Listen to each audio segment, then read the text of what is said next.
All right. Good evening, everyone. Welcome to the late shift. I hope that's what it was like at your house. I hope Santa Claus made all your ham radio dreams come true this year. Hey, Bill. Hey, it's great to see a bunch of folks filing in. You never quite know how these streams will work around the holidays, so I appreciate you folks being out there. It's it's nice to get away from the family. Um, there comes a point when family time is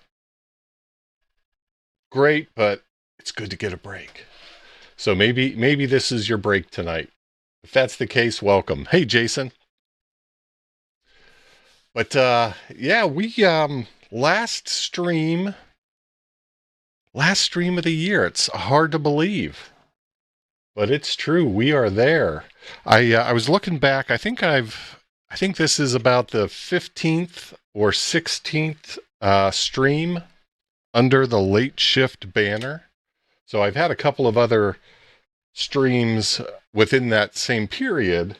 Whenever Jason took some time off, I didn't count those under the late shift banner, but yeah, I think this is number 16. So it's hard to believe. Time really flies. But yeah, it's great to see everybody out there. Hope everybody is enjoying the holiday season.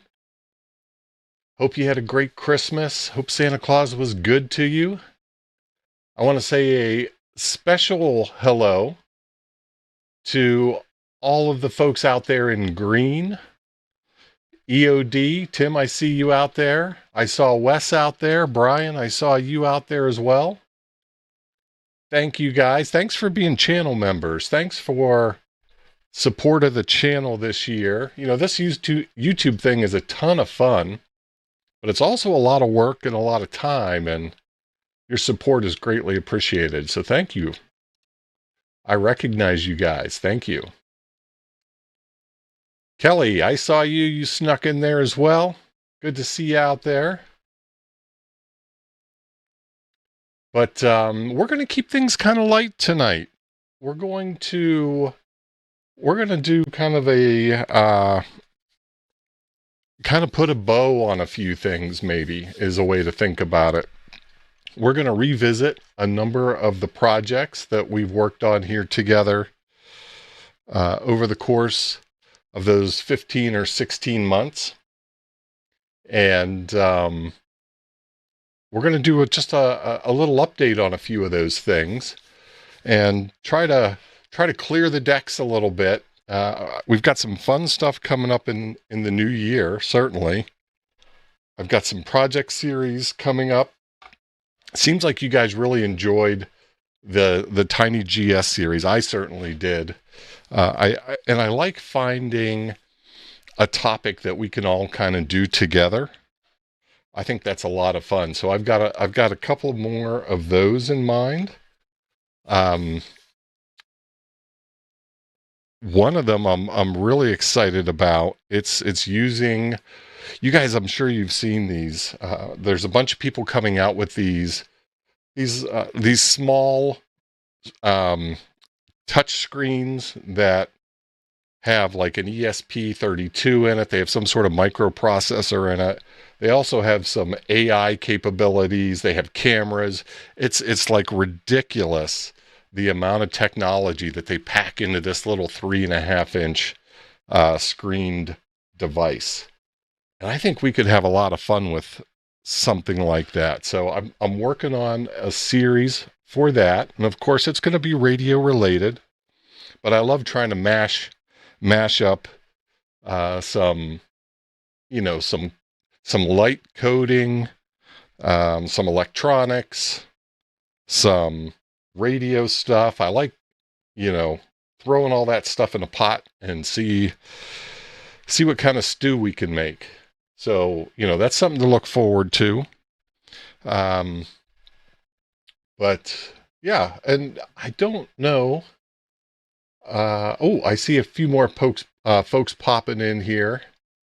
I see Jeff Hey, Jeff, I see you out there. You ordered the ARRL Yagi today. We're certainly going to talk about that. That's one of the things I've got for a topic for us.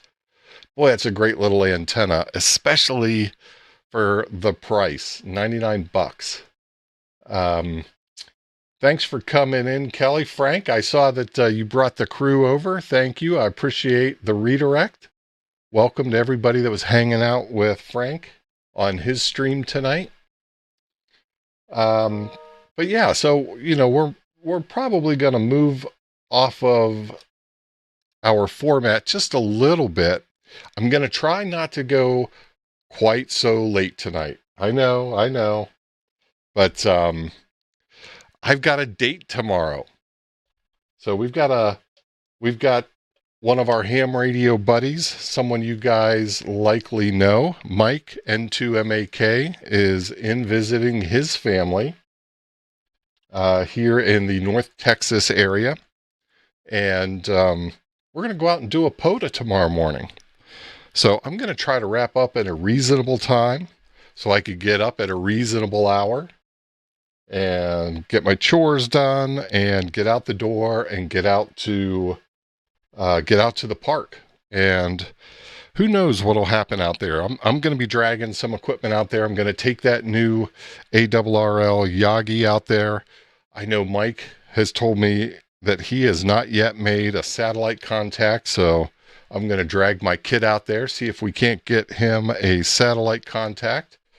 Hopefully we'll have a pass in that window. You know, I didn't even look to see if that was the case. Let me just check ISS detector here real quick. I was outside a big portion of the day today. It was like 86 degrees, 86 here in North Texas today. And so I was outside doing a little bit of this, a little bit of that. I had that Yagi out there. I was working some passes. I was shooting a little video, getting ready for a full review for that. But let me just zip ahead here. And I am hoping we've got something that's going to be plausible. Oh, it looks like we ought to be able. I mean, there's some low angle passes, 10, 15 degrees. We can probably make something like that work. Oh, there's a 32 at 2:30. I'm not sure we'll be out there that late, but maybe we will. Maybe if we haven't got the pass in, maybe that's why we'll stay. But looking forward to that tomorrow. That's going to be a lot of fun. I know we've got a few folks that are going to be meeting us out there. I don't know what the roster is. I was outside all day, like I said, and I came in and Discord had blown up. There was, don't you hate whenever you come in, open up Discord, and there's like a 25 comment conversation going on, and you have to try to get caught up. Paul, good, excellent. I'm glad you're going to be there, buddy. It'll be good to see you. It's been a little while. I'm looking forward to seeing you. Yeah, so right before the stream, when I was getting the stream set up, I noticed that Discord had blown up on me, and I was trying to get the stream set up, trying to get figure out what's going on there. But it looks like I'm going to make it out there around, I think around 10-ish is what I'm shooting for, Paul. Not sure when you're going to make it. Oh, look at that. What a good man. He's bringing some Japanese whiskey with him. There's good friends, and then there's great friends. You guys can guess what kind of friend Paul is. All right. Paul's going to get out there around noon. So, Paul, we'll get the antenna set up. We'll have all the gear going. And, yeah, I'm looking forward to it. It's been a while since I've done a POTA.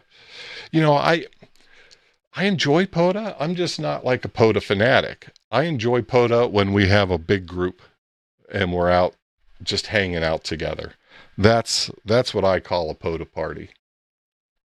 So sounds like this is kind of working up to that. So I'm excited about that. I'm really looking forward to it. But let's see. Hello from Picayune, Mississippi.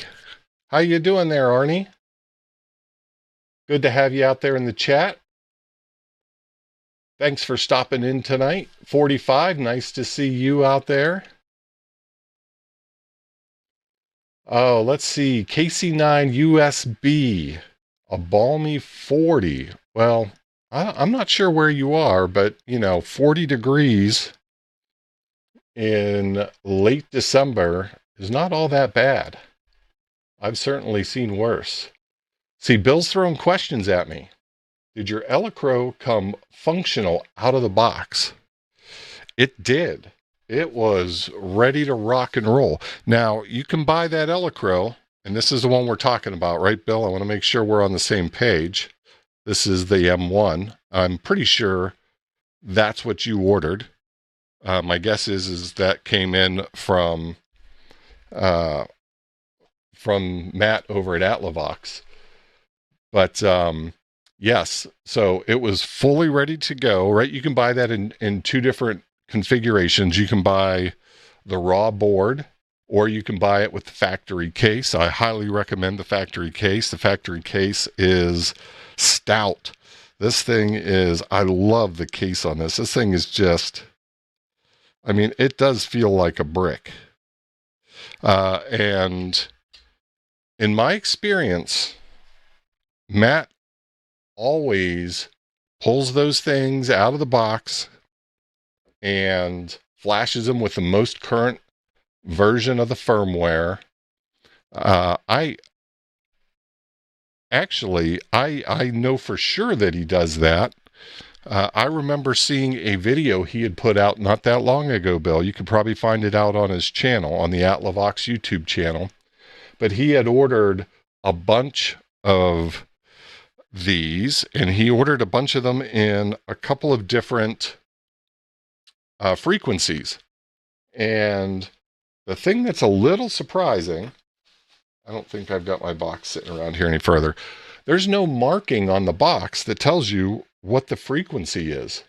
The easiest way to tell what the frequency is to pull the thing out of the box or open the box. And I don't know if you guys will be able to see this, but on the antenna, it lists the frequency. This one says 915 megahertz.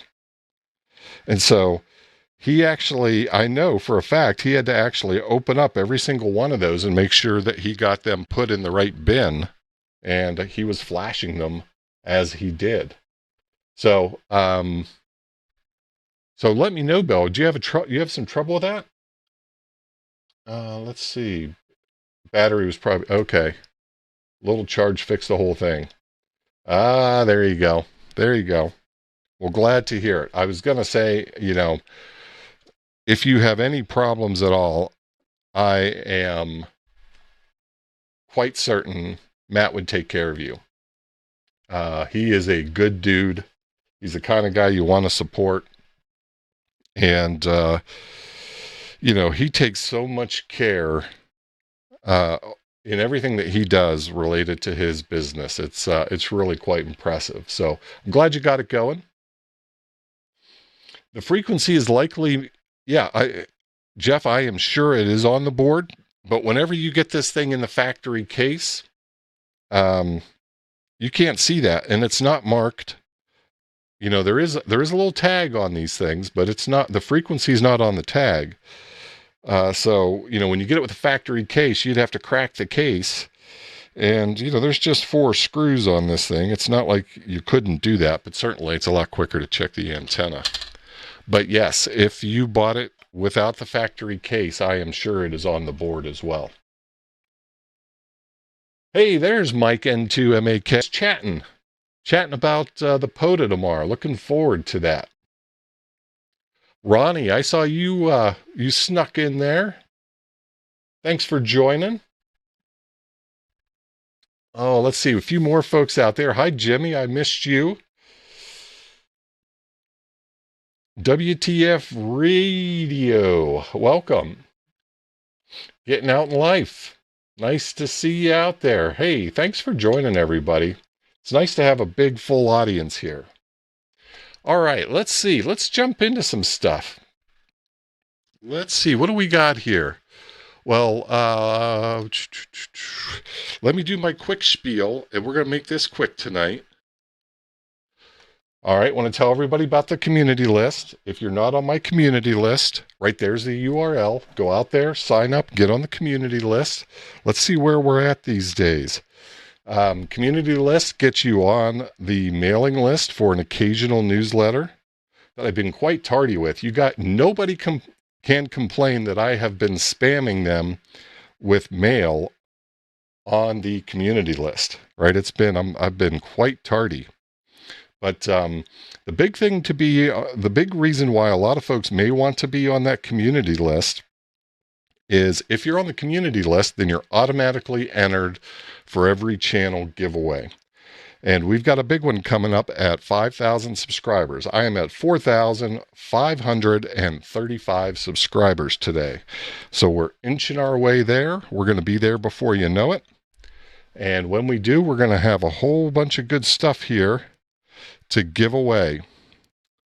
All right. Hey, I just saw somebody just signed up. You gotta love that. Let me see. Where's all my... There it is. That's the one I wanted. Thanks for signing up. Somebody just signed up. Hit the list. That's great. We'll get you in all the drawings there. So anyhow, that's the community list. The other thing I want to make you guys aware of is my link tree.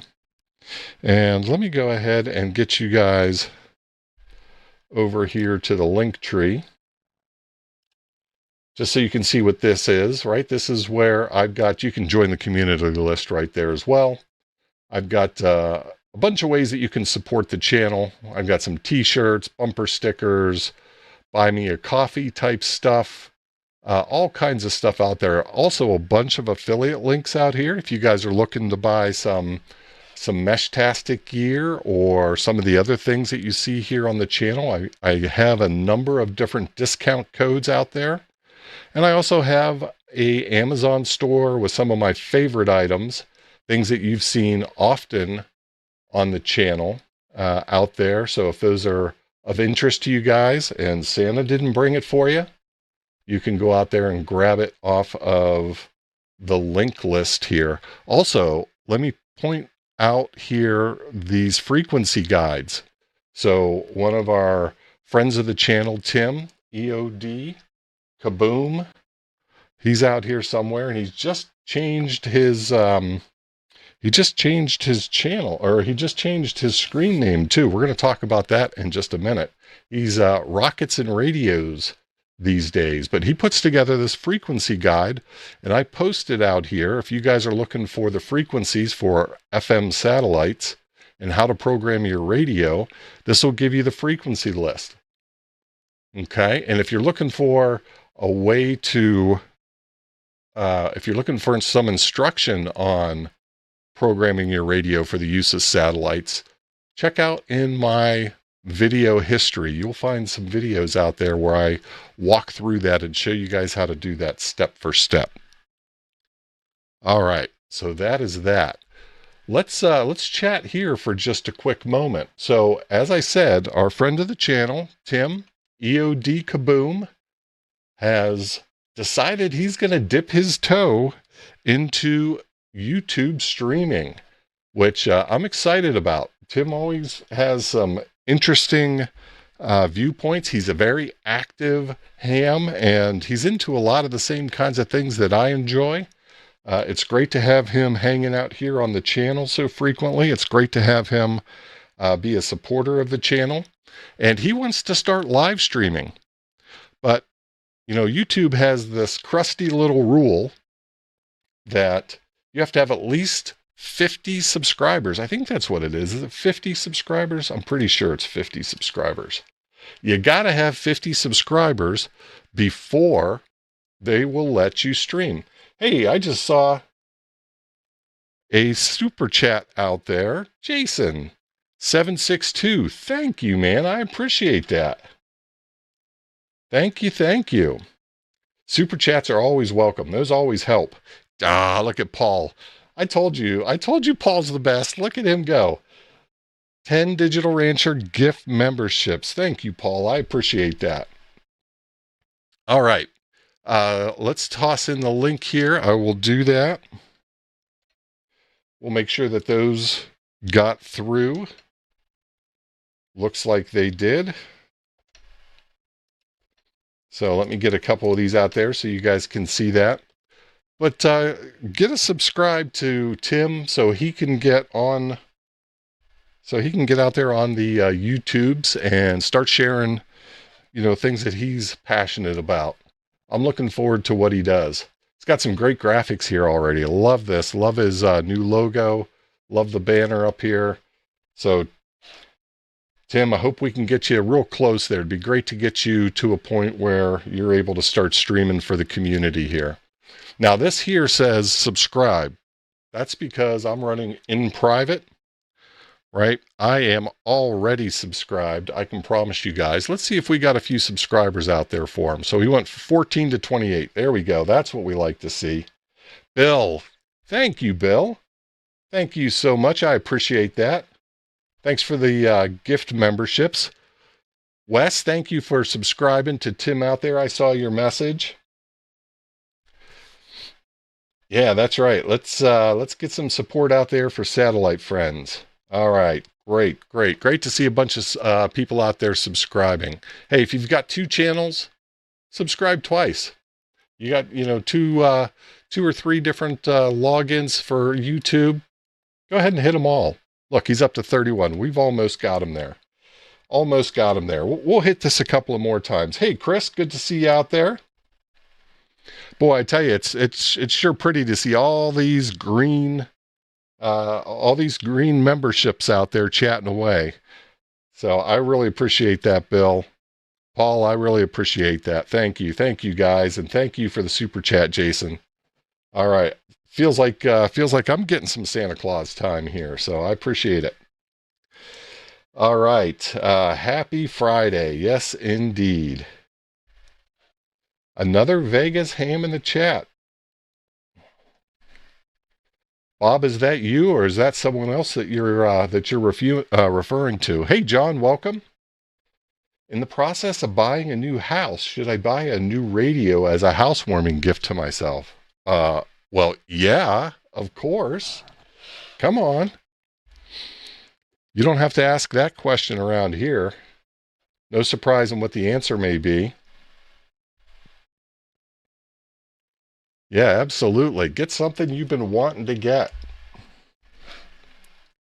You know, I was watching one of Paul's streams over the last few days, and I think it was his blanket tenna stream. It was just a quick stream that he did. It might have been yesterday. It was a fun stream. He took an electric blanket and did just a couple minor modifications, added an SO239, connected a couple of wires within the blanket, and then threw it up in his backyard and was trying to make some contacts on it. He was able to make some contacts. That's not what struck me, though. What struck me was Paul had mentioned how he's starting to kind of thin out his radio herd. He's been taking the radios and things in his shack that he's not been using, or that he doesn't use quite as often, right? I think he had mentioned he's kind of honed in and understands what he likes, what he needs these days, and he's got a bunch of other stuff that he's been trying to reduce out of the shack, and that almost gave me pains, Paul. It's like I could feel it right here. Let's see. He said he made some 80 meter contacts. Nice with the blanket. But if you guys could see around the shack, I've got so many bins and boxes and things that, you know, that I bought over the last several years. And you're a bigger man than I am, Paul. I'm not ready to start parting with things quite yet. I'm still in that phase where I know I'm going to use that whatever it is for something at some point, right? I'm looking at all these radios that I've got sitting here in front of me, and I've got a bunch of them. Yeah, they're all still too special for me to get rid of them. So let's see. Oh yeah, let's do a quick let's do a quick. Where's it at? There it is. Where are we at? 36 subscribers. All right, maybe we'll get them there. All right, let's see. All right, so we talked about that. Okay, so here's some of the things. I don't really have a this and that quite so much as maybe we normally would do. I mean, I've got a little bit of one, so let's go ahead and do that. We'll talk just a little bit about a couple of items. And we're going to talk about this one just a little bit more. We're going to put a bow on this one, I think. But TinyGS came out with a massive update to their site. And they've added a ton of dashboards and metrics and just cool ways to look at the data that you're collecting with your tiny ground station. I mean, it is a fantastic update. Super excited about it. We're going to walk through some of that. I want to make sure everybody sees this. If you weren't already excited about TinyGS, this might get you over the hump. It's got some really fun stuff. They've really leaned into the gamification aspect of things. And, you know, I'm a pretty competitive person. It doesn't take much, right? You just, you know, egg me on a little bit and I'm ready to go. So there's definitely some good stuff there. We're going to go through some of that stuff. And then the other thing, I wanted to share a few pictures with you guys. I was outside today playing with this guy. So this is the ARRL's new, so if you go out on their website and you look, and we'll take a peek at it here, they call it a 2 meter, 70 centimeter handheld Yagi. But if you look at the instructions that they include, there it is. And you might not be able to see that, but they very clearly in their instructions, they call it a 2 meter, 70 centimeter satellite antenna. So I like that they're leaning into the satellite aspect here. I mean, these guys should be leaning into satellites, right? It's one of the most exciting aspects of our hobby. There's no reason to shy away from that. So lean on into that. So we're going to talk a little bit about that. This is the little bag that comes with it. I'm working on kind of a couple of different videos. I'm going to do kind of a first impressions video and get that out pretty quick, probably here in the next day or so. And then I'm going to do a deeper dive on this, and we're going to do a comparison with the elk and with the arrow. But they do ship with it a little 10-watt diplexer, right? So this thing has a single coax cable that the 2 meter and 70 centimeter frequencies are on, and then you can bring that into this single side, and then you can break those two frequencies out if you're running two different radios, something like that. So they do include this, but it is 10 watts, so you got to be careful, right? You don't want to smoke that thing. And here you can see, here's a better picture of it, right? It's a 3D printed part that snaps right onto the boom. So we'll talk about that a little bit more too, and maybe answer any questions that you guys may have about that. All right, let's see here. What do we got? Let's see. We had some folks join in here. Hillbilly, I think I saw you out there. Yeah, that new dashboard is very cool, Wes. James, hey man. Oh, looks like James was here and left. Good to see you out there, James. Been a while, buddy. 7-3. This is not a donation. Hey, Arnie, thank you. I appreciate the $2 super chat. Thank you, sir. All right, let's see here. What else did I miss? It's got a bag. Yes, it does have a bag. You know, the other thing that's really cool about this antenna is it has everything. It's got everything that you need, and it all comes in at $99, right? So it's got the coax built right into it. It's got a little bag. It's ready to go. It's ready to go, and it's $99. So we'll see how that stacks up with, with the Elk and the Arrow these days. Let's see. What else did I miss here? Yeah, thanks for being out there, Hillbilly. Happy holidays. Merry Christmas to you, buddy. Yeah, hey, those arrows. Hey, look, here's the bottom line. You are going to make contacts with any of those. Let me get back to this. You are going to make contacts with any of those antennas, right? They all work. They all work really well.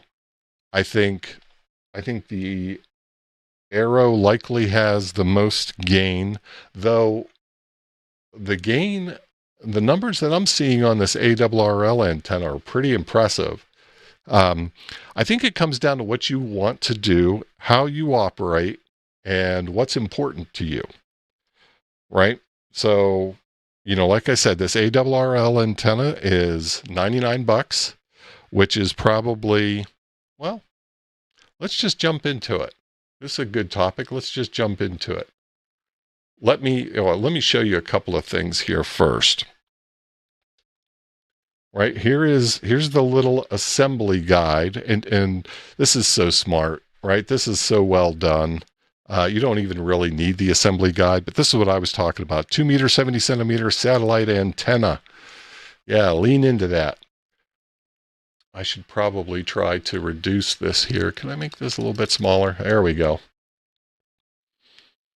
Right, so this is what comes with it. So you get your boom. Can I bring that thing up here?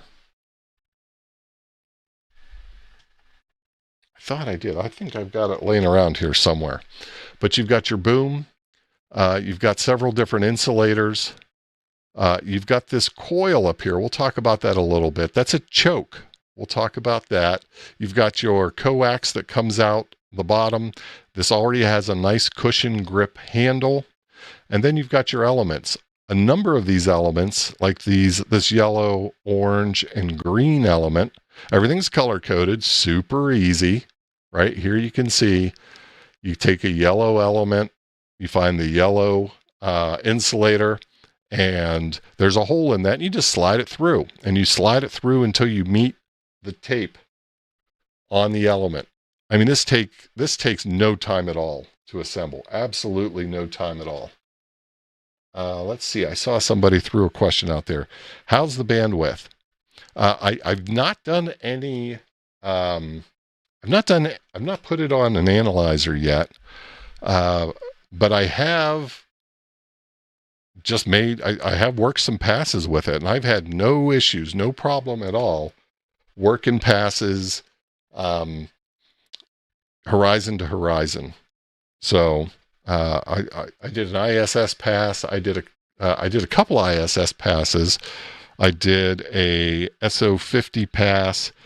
I haven't done an AO91 pass yet, which I want to do. And the reason I call that one out is because that one is inverse in terms of the frequencies, the upload and the download frequencies than you normally get. Normally you're 2 meters up, 70 centimeters down. That one's flipped. I haven't done one of those yet. But yeah, so in terms of Jeff, in terms of, you know, what the bandwidth looks like, that's what I'm going to do in the second video. I'm going to put that thing, I'm going to put it on the Tiny SA, and we'll see how it looks. Doc Brad, pipe broke. Oh my goodness. Sorry to hear that, man. So it sounds like anything on the floor. Oh, shop vacuuming to the late shift. Oh, Doc, I'm sorry to hear that, man. That is miserable. I back when I lived in Pennsylvania years and years ago, I lived, the house that I had a basement in it. And, you know, basements, this was not a finished basement. This was a basement that was for storage. And I had a few shelves down there. I had a workbench down there. But there was a lot of boxes. There was a lot of cardboard boxes from a move in that basement.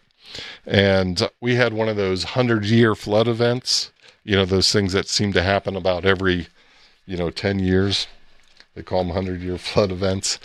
But we had the 100-year flood event, and I had about 4 inches of water in the basement. So I know what that feels like. I am sorry to hear it, man. We should try 2-meter FT8. Yeah, we can certainly do that. Mike, I'll be bringing that antenna.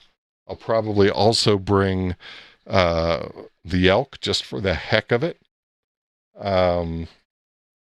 Yeah, so, I got off track there a little bit. Let me try to get back on track here. But thing is super easy to put together, right? Less than 2 minutes to put the thing together. And it is super compact and super light. This thing weighs less than 2 pounds. So I put it on the scale. It weighs less than 2 pounds. It is the boom length is almost exactly the same as the elk. So tip to tip.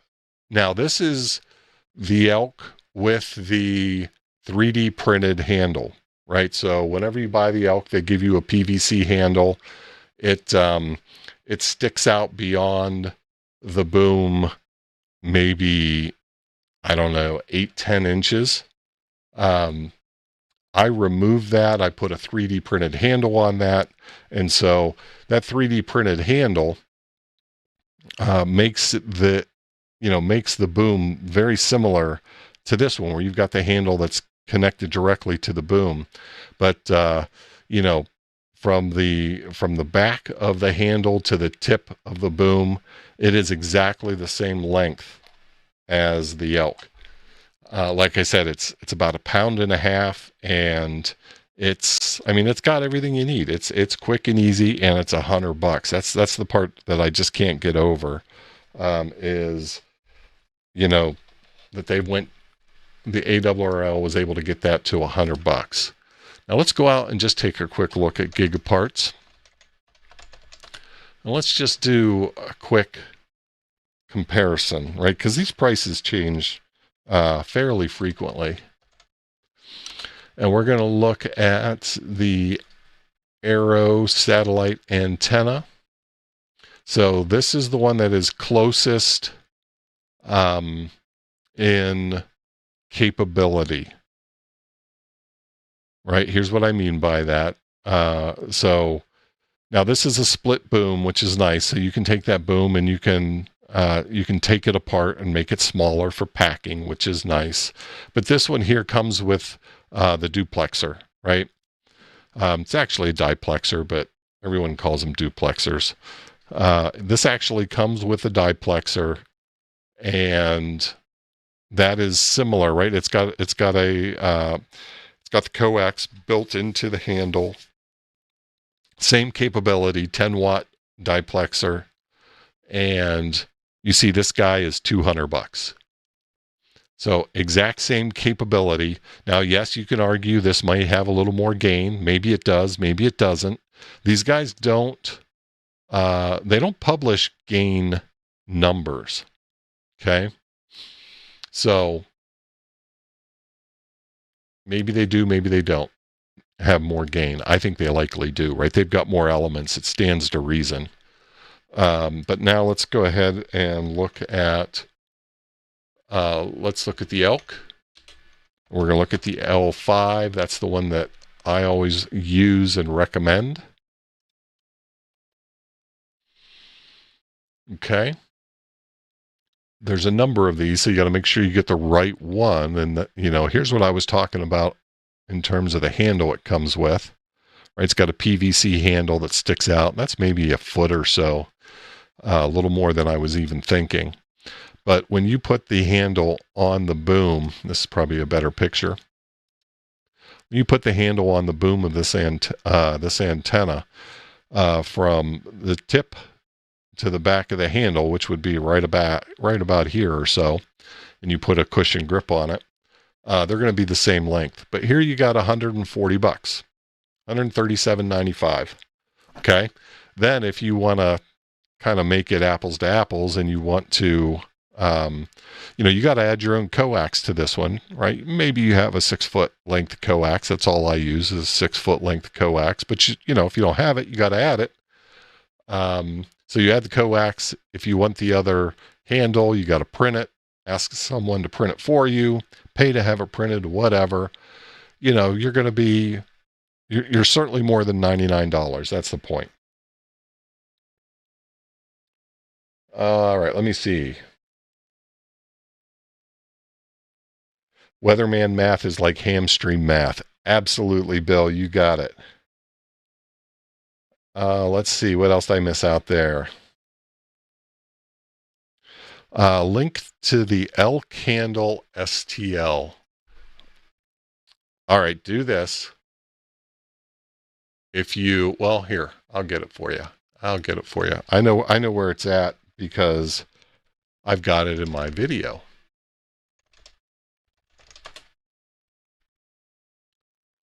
If you guys are curious what I'm talking about,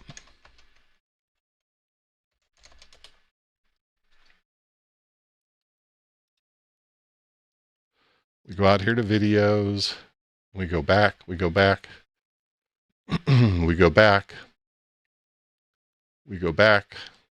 Here we go. Let's pull this guy up. Now we're not gonna. I mean, the core idea of Bland is that everybody was sold a broken promise. We're just gonna skip through this here. I just want to stop it. All right, and then let's see. Right here, Ryan Zink is the designer of this handle.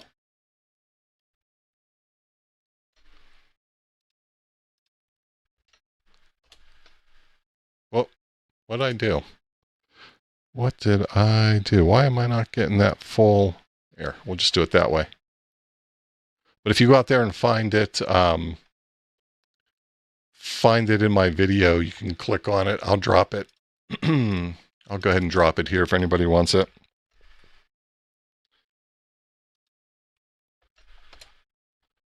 There you go.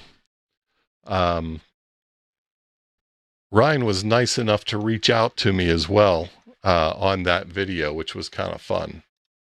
He's out there in the comments somewhere. So that's always fun. Pretty sure he was out there. Yeah, there he is. That's one of the most interesting and rewarding parts of YouTube for me is all the discussion and comments that take place, when you post a video. So, hey, we're not getting there yet. I'm jumping ahead. All right, let's see here. Where was I? I was chatting about those antennas. Well, we already talked about those. But let's pull up the ARRL site, right? We take a look here, $99, right? So you're not going to, I mean, there is not a better commercial antenna at this price, in my opinion. Right here, you can see this is what I was talking about, right? You can take that, take the coax, loop it right up into the diplexer, break it into 70 centimeter, 2 meters, and use 2 radios if you like. Yeah, you bet, Sean. Let's see. Let's see. Does not have the diplexer complication. Not sure. Not sure what you're meaning there.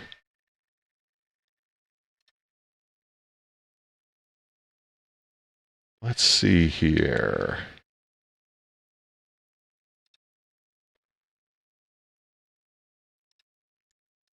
There, just had a little housekeeping to do. Okay, so, you know, again, here's those instructions. We already looked at those. I mean, this thing is just, it's well made. It's a smart design. And I'm going to talk about the design a bit more in some of my videos. I mean, it's an interesting design. There's a single driven element, right? So this red element that you see here, let me go back to my picture. Let me see what I do with my picture. I don't know if this is better or not, but that red element that you see, so you got a black one, a brown one, the red one, that's the driven element. That is the only driven element.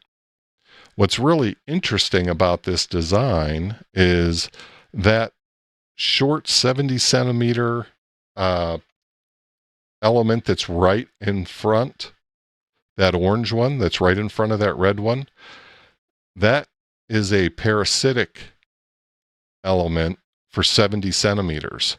So it's actually only one driven element, but this thing works on 2 different bands. So that's a topic for a deeper discussion.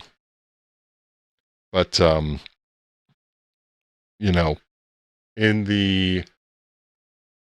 the full sense, you guys, let me get back to this.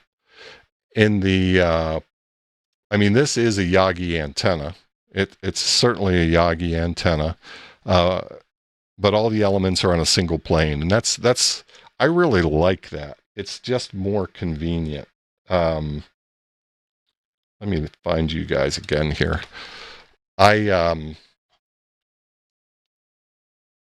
again, since that's a parasitic element for the 70 centimeter band, my understanding is it has to be on the same plane, and to me that's a benefit. I like that better.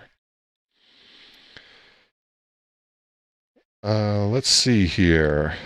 Yeah, certainly, Ronnie. You don't have the complication of needing it, of needing a diplexer, and you don't need to have the diplexer. You don't need to use a diplexer with this either, right?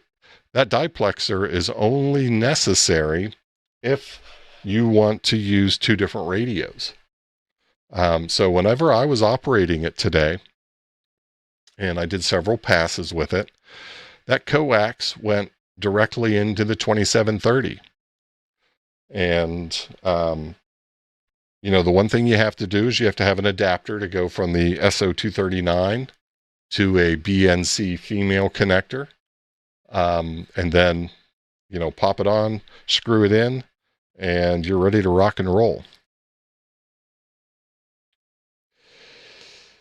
Okay, let's see. Capacitively coupled driver for 70 centimeters. Yes, sir. You got it, Chris. Parasitic coupling. Yeah. I think it's pretty cool. And like I said, it works well. I had no problems at all. I got, the thing showed up This is, I got to, I got to share this with you guys too, because this just doesn't happen everywhere. I got a phone call on Christmas Eve day. It was about 1:00, 1:30 or so. I got a phone call from the local post office, and they called up and they said, hey, we got a package for you today. If you want to get it before, or if this is something for Christmas, we wanted to make sure you know that we close at 4:00 today. I thought that was fantastic. That the post office actually reached out, called out, said, hey, I've got a package for you. Get here before 4 if it's important. I didn't even know what it was. So I got up there before 4:00, and I got this kind of triangular box. I'm like, what the heck is this? Got it home, opened it up, and I'm like, oh, snap. This is cool. This is going to be fun. And, we had a bunch of family stuff to do in the evening. So I had to set it aside. Boy, it was back in the back of my mind the whole time, though. We went and had family dinner, did some good family stuff.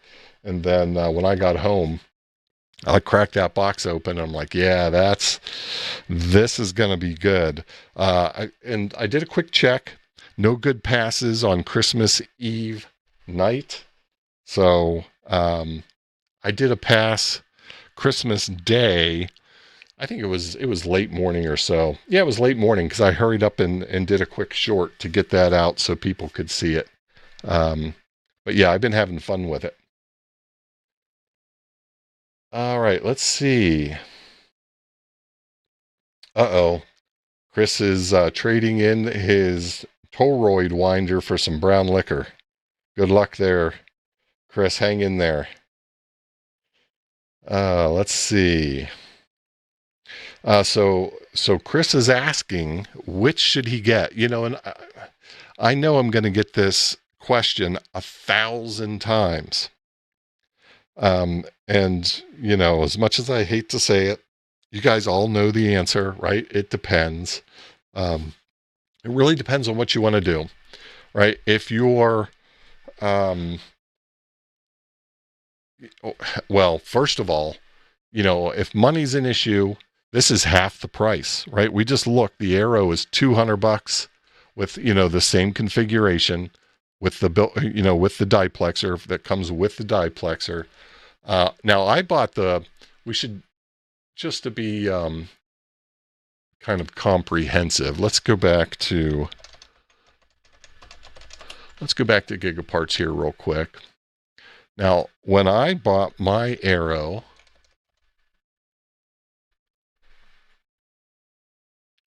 I don't know what I can't remember what the version is. So let's see. They've got several, right? The Alaskan is a great big boy. That one there, that'll test your forearm. Let's see here. I've got the split boom. This is, okay, here's the one I've got. So this is the one, right, just to be comprehensive. This is the one, this has no diplexer, right? And this one's sold out. So I'm sure maybe someone else has it, but these guys are sold out. So this is the same price as the Elk L5, right? This is the split 2, or the split boom. But this one has no diplexer. So there are 2 driven elements. There's the 2-meter driven element here, and there is a BNC connector for your coax right here. Here's your 70 centimeter driven element here. And this one has a BNC connector for that one as well. So the reason I got this one is because I'm using this primarily for a 2-radio linear setup. So I don't need the diplexer. I prefer to go direct from the driven element to the specific radio, right? And so if you don't need the diplexer, then you can go with this cheaper one. Now, I also find myself using this more often, or fairly often, for SSTV events, especially if it's a 70 centimeter transmission for SSTV. You're going to get more gain out of these. What do we got? 7 elements. And so I don't even put the 2 meters on. I've got a single coax coming from my 70 centimeter driven element right into my radio, and I'm recording the SSTV.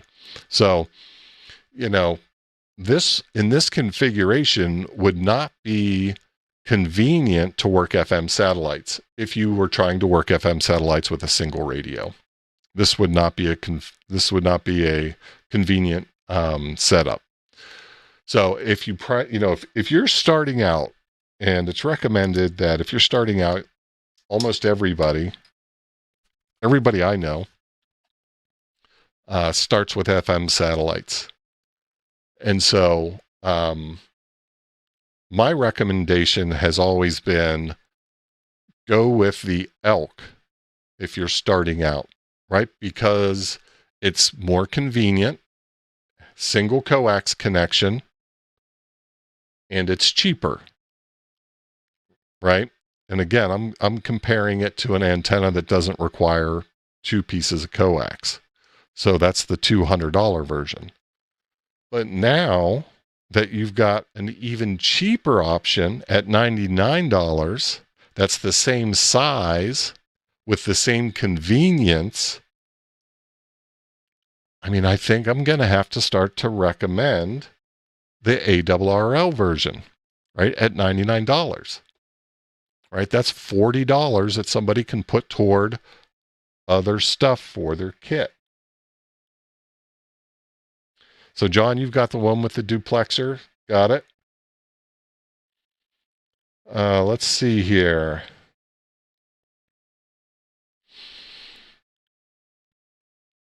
Let's see. So Wes says he finds the reception better on the Arrow, and he's got the ARRL Yagi on the way as well.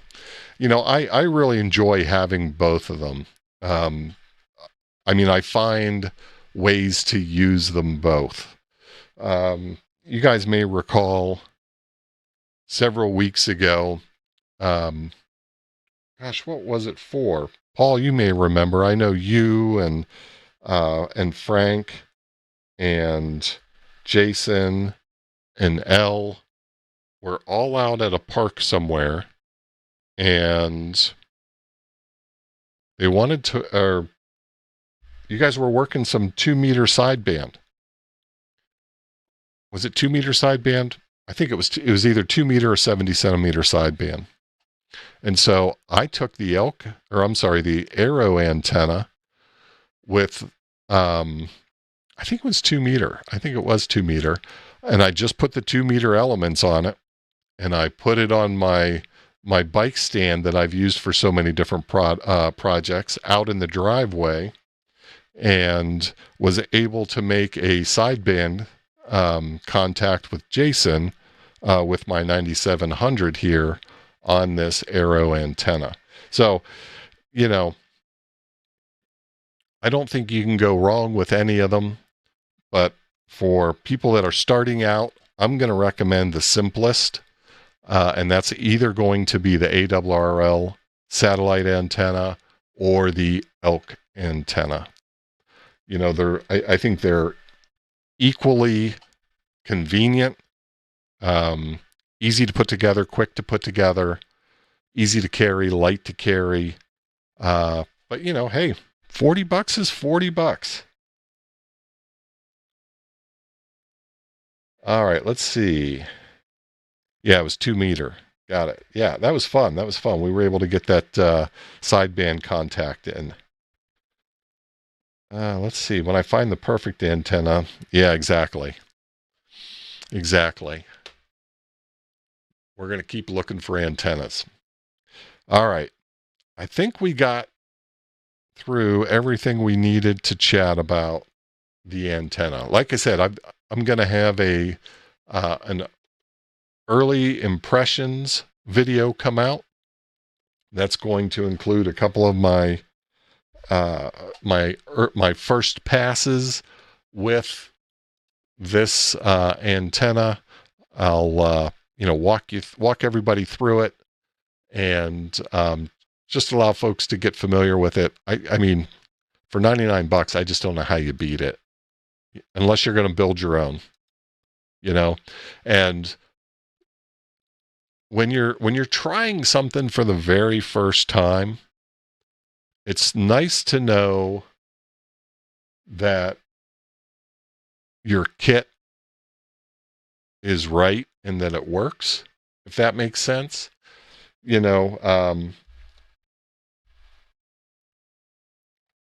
Certainly there are some great plans, and one of the projects I've got for the channel is to build a Yagi, handheld Yagi for satellites.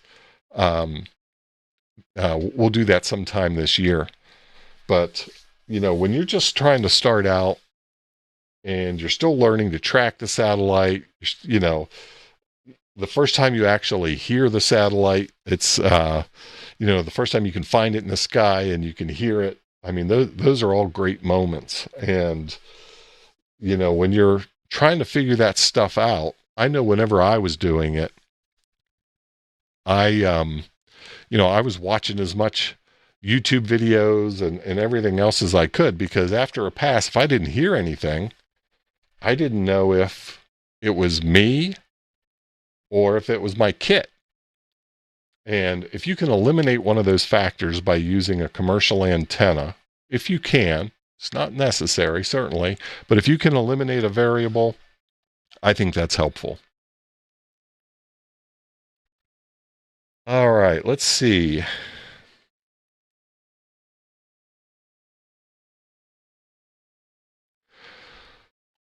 There seems to be some slight confusion. The duplexer on the ARRL has the opposite function. It is doing the opposite, but it's the same. It's just the opposite, right? You're taking two feed lines and you're bringing it into a single feed line, where you're doing the opposite here.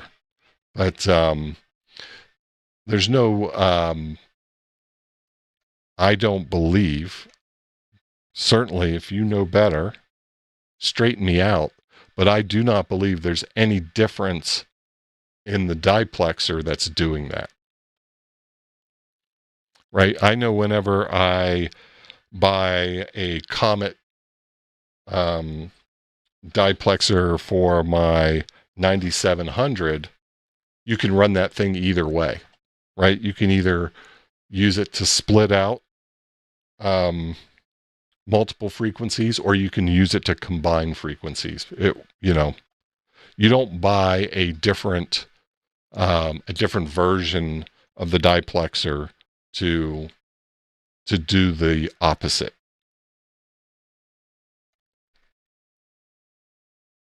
All right, let's see. Tape measure Yagi for the win. Yeah, those are hey, those are fun. That's a great project. I'm actually going to do something a little bit different though. We're going to do something with coat hangers. That's what we're going to do. I think we'll use coat hangers. I think that's I have to go back and look at that look at those plans, but I'm pretty sure it uses coat hangers. It might be tough to find metal coat hangers these days though. This is an older project plan that I've found.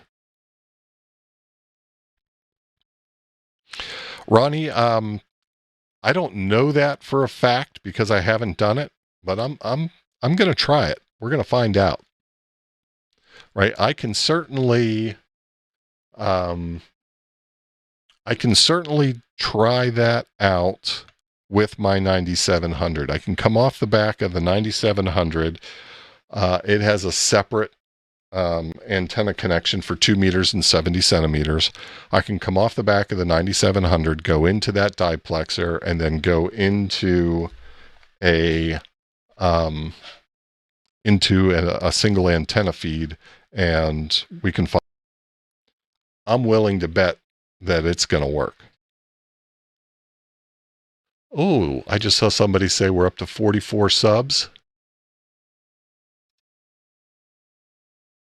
44 subs. Hey, if anybody is new here, go ahead and get a sub out here to Tim. Tim's trying to get to 50 subs so that he can start live streaming, right? And Tim always has great comments in the chat. He's into a lot of fun things. And, you know, he's in Guam, so he's got an interesting perspective to share. So let's get him up there, and let's get him on the YouTubes streaming. All right. Yeah, we'll do that, Ronnie, certainly. Link to the channel. All right, we'll get that link out there again. Let's see. Thank you, 45.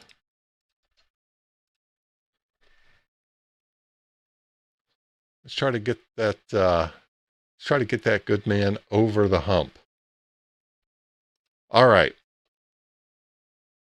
I think we nailed everything we needed to here. I think we got everything covered. All right. I'm just zipping back through the chat. I think we got it all covered. Let's see here. Oh yeah, certainly, Tim. Certainly, Tim. We want to get you out there and able to stream. All right. Let's move on. We're going to talk a little bit here about TinyGS. So, you know, as I mentioned at the top of the stream, there was a huge Christmas delivery for the TinyGS. We're going to take a look at this from a couple of different perspectives. We're going to look at it from a public perspective, which is what I'm looking at here. And then we're also going to look at it from a kind of the owner's perspective of the ground station, and show you guys what that looks like for each. Mike, thanks for subbing. Appreciate that. Let's get Tim over the hump. But the first thing you may notice, I don't recall, you know, it's how quickly we can forget. I don't think we had dark mode before.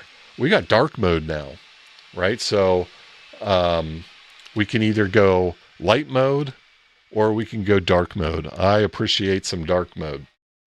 So we're in dark mode. In addition to you guys may remember, we had our 3D globe, which is pretty cool. We'll let it get caught up here. Right, that you can manipulate and whirl around and see what's going on. Let's see.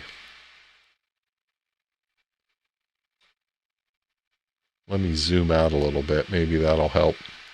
Right, so there's my station in North America. But they've also given us this 2D view. Let's see. Control to pan. Okay. There we go. So they got some little tool tips. That's nice. And control with the scroll of the mouse wheel. Okay. Here I am. Here's the satellite I'm currently looking at. This might be our buddy Dawn out here, I'm guessing. Yep, that's Dawn. I just kind of know whereabouts he is. Okay, we got some fancier graphics here, right? What the heck is going on there? That's pretty cool.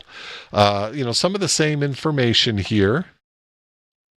I don't think there was anything new, though there looks to be more stuff here. Radio status. I mean, I think all this stuff is the same. I lost the chat for a second. There you are. Oh, wait. Did we get over? Did we get over the limit already? Did we make it? Bam. Look at that. All right. Congrats, Tim. Excellent. All right. Thanks, everybody. That's awesome. I'm glad we were able to get over the hump. Nice work, everyone. All right. So some cool stuff here, right? Here's some other views. So these are upcoming satellites. And these are upcoming satellites, right? So this is kind of a preview, right? These are predicted passes for the next hour. These are the satellites that it sees coming into a footprint that's going to be adjacent with my station. And it shows you the elevation of these satellites as well, right? So these TinyGS satellites are all pretty high elevation compared to some of these others, right? Some of these others are just, little bitty guys. And then this is a cool view over here too. I thought this was pretty cool. So just a lot of different ways to look at the information about your ground station, right? And again, this is the public view. So this is what everybody sees. And this is kind of interesting. Looks busy, but if you just take a second, right, this is not too unlike what we had before. Number of packets, right, the day of the month.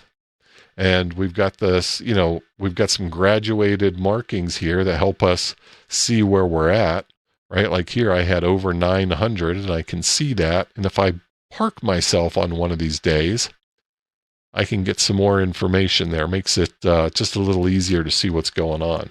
So that's pretty cool. And then again, you can see a bunch of the stations that you've recently listened to. Let's see if we can pull one of these up. Can I pull one up? Yeah, there it comes.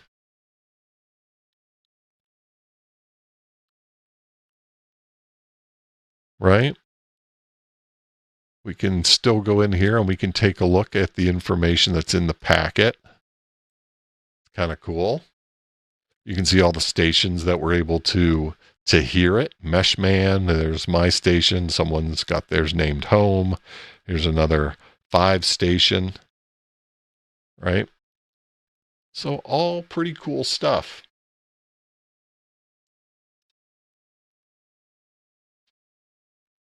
This is nice, having a way to turn that sound off right here.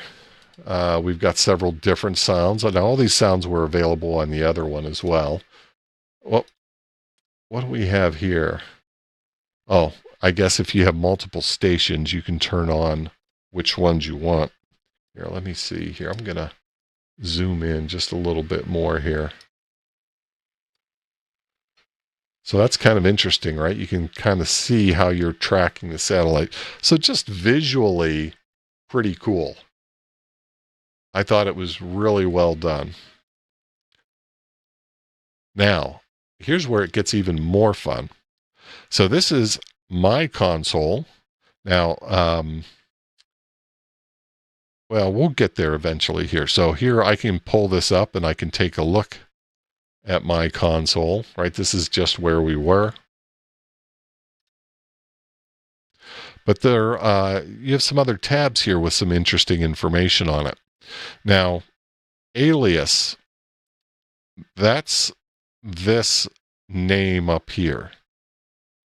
Okay, you can set your alias, and you'll see where that comes into play here in just a minute. But this is, they give you kind of a wacky alias, and it was a little confusing when I first saw it. You'll see what I mean, because I just changed the alias today. I don't think it's been updated in some of the other charts. This is cool, right? This is your satellite Rolodex, your SatDex. So here's all the satellites that you have been able to capture packets for, right? So you can see all of the different satellites that you're capturing. And there's some stats up here as well. Let me get back to the top. So I've heard, let's see, I don't know what the difference is here. We're going to have to figure this out. 65 satellites. Oh, okay. There are 91, I'm guessing there are 91 current satellites. I've seen 65 of them. I've grabbed packets from 65 of them, which is 51%, or I'm sorry, 71% of the total, right? That checks, that math works. And then this is pretty cool. What are shinies? So shinies are little awards that you get, right? Here's a shiny. Okay, so you can click on this. It tells you what you've seen. I've got one shiny packet with this satellite. That's a packet that I have received that nobody else has received, and they give you a little award for that. Isn't that cool? Now, this is something that I used to go out and look for manually because I thought it was interesting to see passes of satellites where I could see them and others did not, or there was a small number of folks that saw them, compared to some of them that have many, many people seeing them. So that's pretty cool. So I have captured 54, or I have now, let's see, we'll have to figure this out. I may have made an assumption here. Do I have shinies for 54 satellites, or do I have 54 shinies? I'm not sure. Let's see what we got here. Yeah, I'm a little bit behind. Let's get that out there. Tim, congrats, buddy. Can't wait for your first stream. Make sure you publish it. I'll be there to watch. Looking forward to it. Congratulations. Yeah, Eric has posted a few times in X, and I hadn't had a chance to really pay attention to what he's got going on, but it seems like his location is screwed up somehow. But I did see, Eric, where you said that your lat long is correct, but it appears that it thinks you are somewhere else. So I don't know what's going on with that. Let's see. QRP Life. I haven't figured out exactly. Let me get this up there. I haven't figured out exactly what changed, but the site opens and data is blocked on some ISPs. Oh, interesting. Same computer visible via one ISP and blocked on another. That is interesting.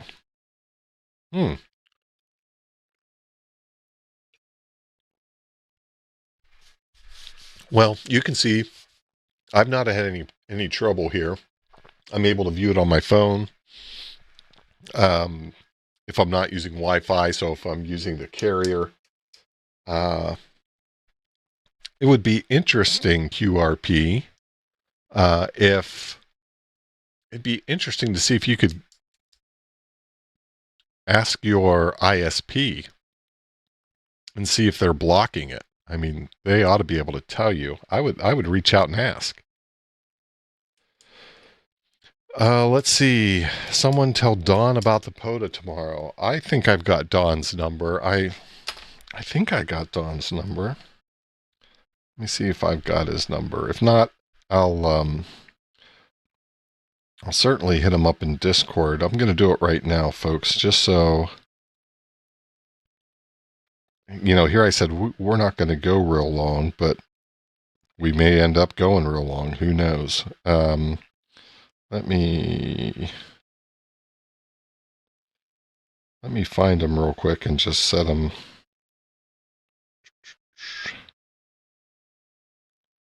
Where'd you go, Dawn?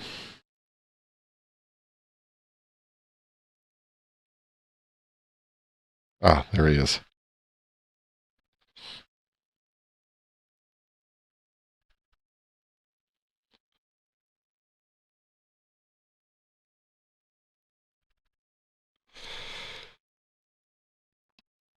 Sorry, folks. Let me just get this out real quick. My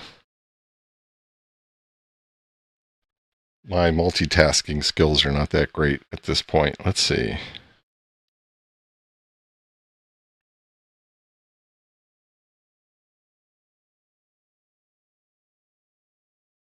All right, I've got that out to him. Let's see. Most important is the dark mode. Yes, sir. I am a big dark mode fan. Let's see what we've got here.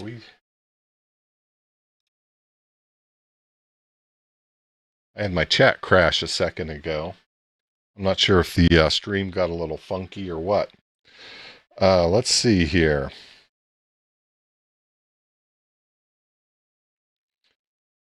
Let's see. The signal to noise ratio was so bad. You only got a couple of packets. Yeah, I'm hoping this works out better for you, Eric. That's really crazy.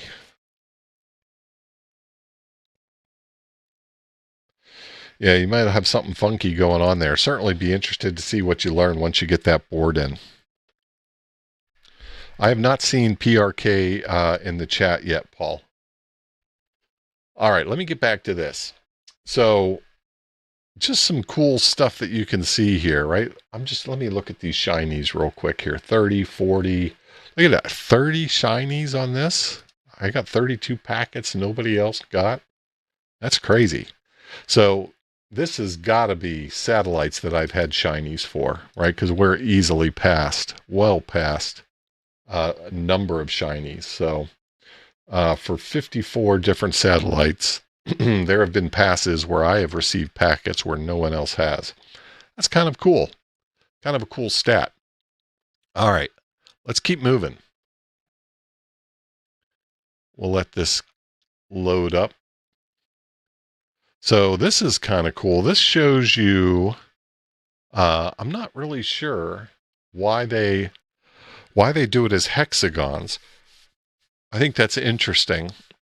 I'd like to learn more about that to understand what that is. But you can see here for the frequencies that I'm operating in, it's showing a map of coverage that I've got.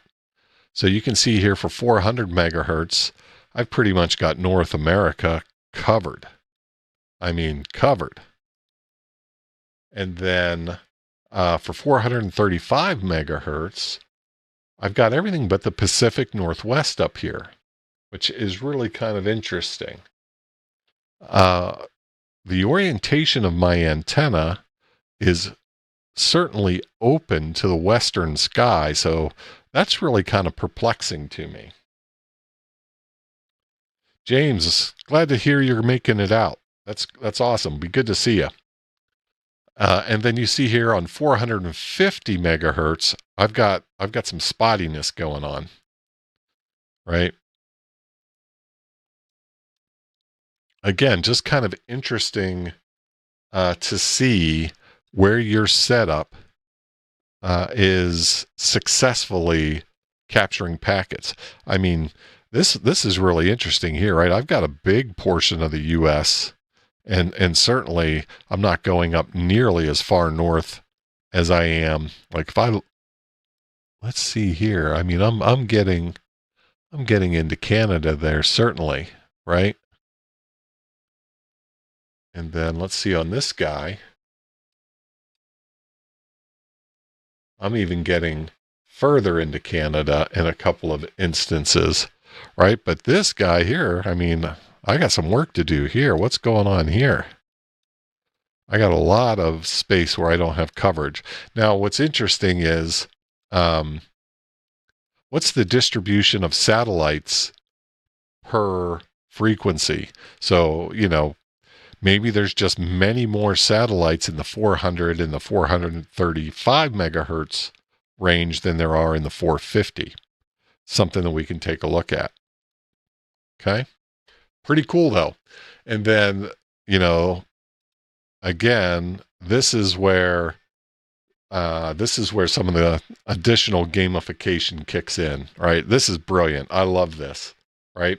So here you can see global regardless of frequency, right? And this is telling me, okay, I'm doing 435, and 450. I got to get some other radios. I got to get me an 868, and I've got to get a 137 megahertz device as well, right? I want to play with the big boys up here.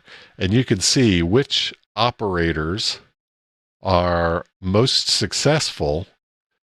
And this is updated daily, right? So this is yesterday's winners, sorry. So this is updated daily, and these are aliases. So this blue Nadir Watt 241, that's an alias. So remember how I said you could go back here and change your alias? You can make that something that is not nonsensical. Right here you can see somebody put their call sign in for their alias. Okay. But it's cool, right? You can see the coverage, and they're doing it in these hexes. 9, right? This 5 call here, right? And this one's catching my eye because it's 5 call.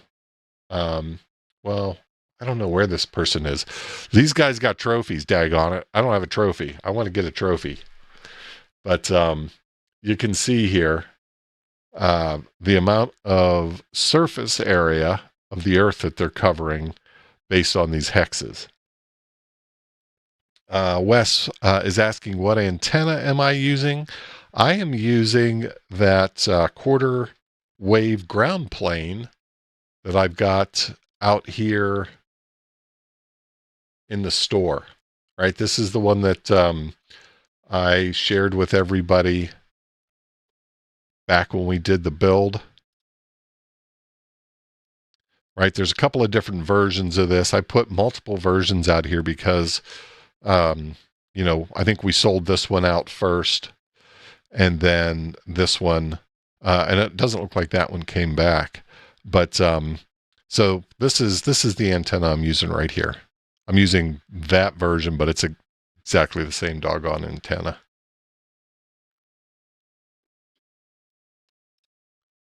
Okay. And then here they break it down. So this is all bands, all frequencies, right? And then they break it down into different frequencies. So you can see here's somebody, here's the list for the 400 megahertz group. And look at that, that 5 calls just outside.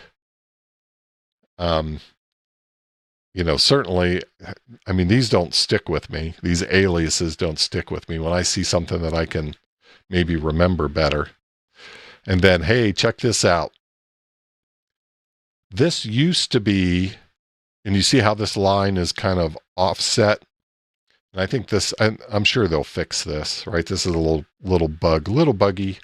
We'll do a bug report.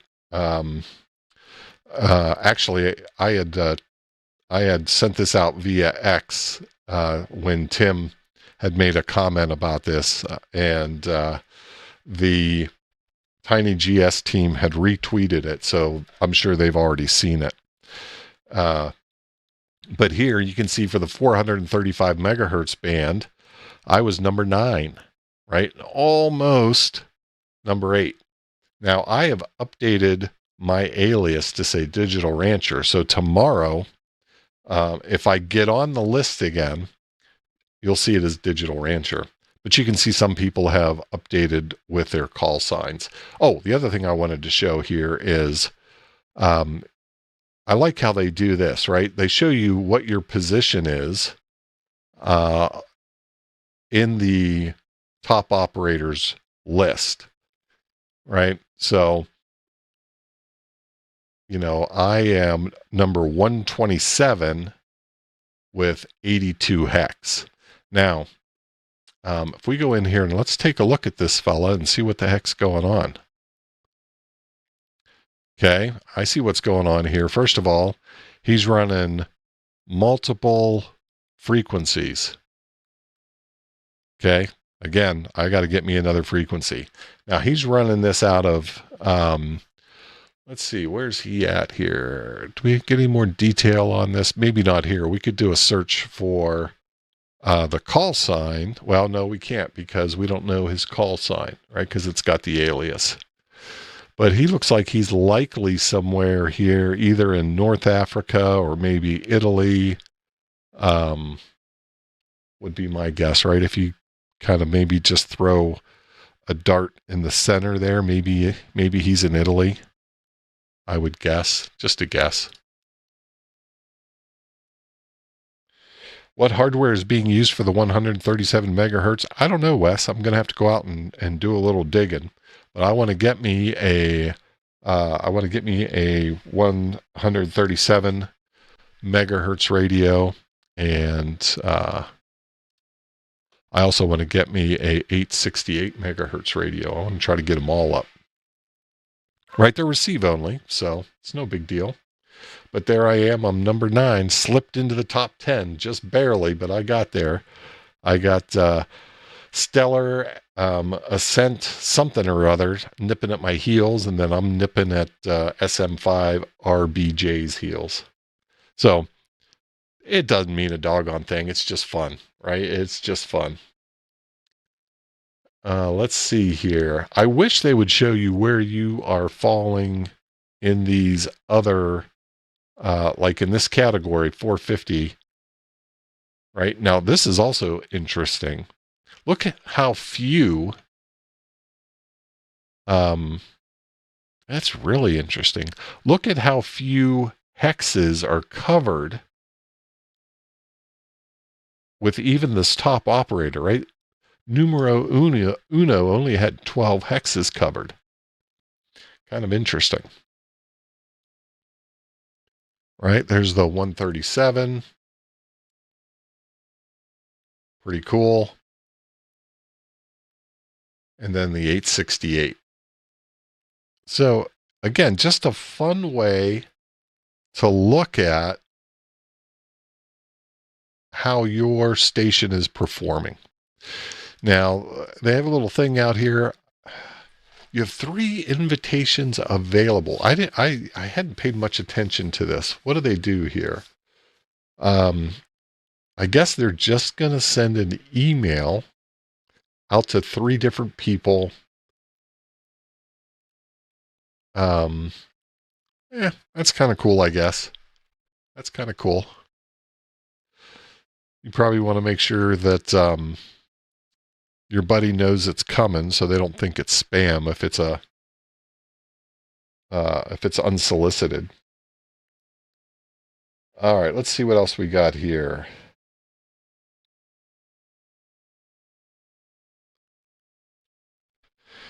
Yeah, I wouldn't be surprised, Chris, if there isn't a 137 megahertz for the Heltec.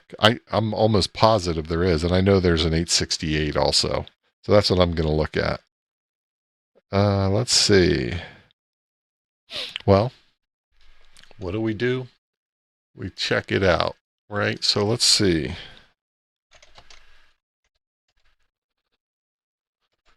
Is it just Heltec? I don't know if it is or not. Here, let's just do a quick search. Heltec.org. Interesting that it's not a .com. All right, so let's look at products.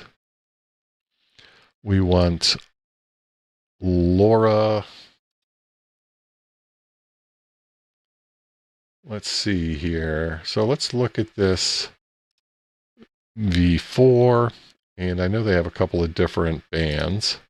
Yeah, so you can get the 868 right there. So that's easy. Right, so that one's easy. Now, how about for the 137?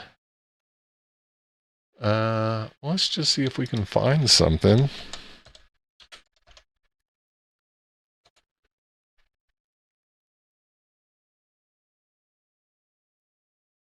Is this a different one?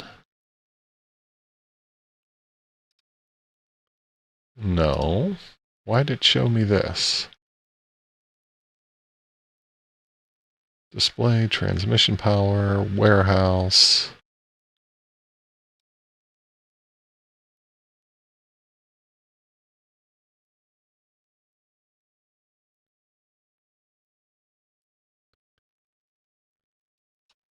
I don't know why it showed that to me. Let's see, what are these other ones? What are these? Just chips? Modules? 900 megahertz. Why is it showing me these? Well, let's just look for a 137 megahertz LoRa board.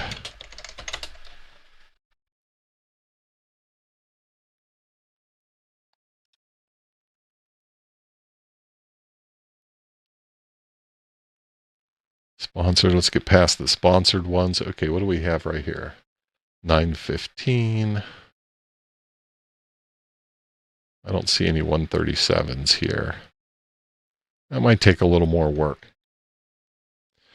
Wes, you couldn't find anything. Yeah, this might take a little more work.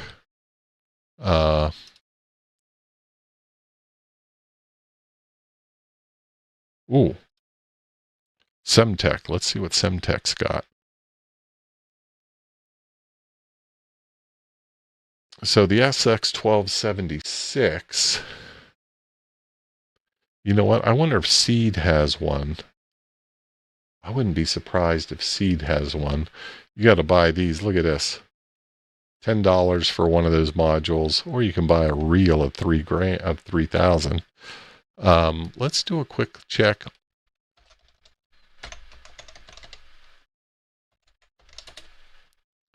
Let's check Seed real quick.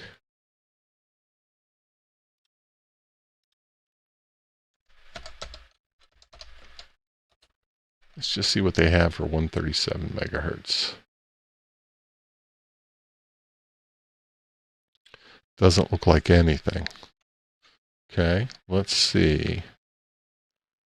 Let's look here. LoRa. We might even be able to find something on the, so there's the 1262. What was that other one? 1272? I think it was.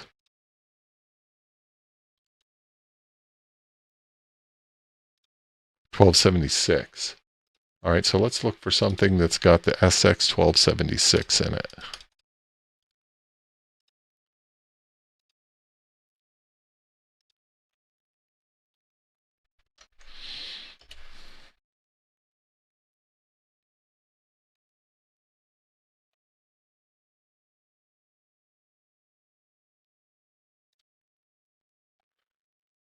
All right, what's this little gadget?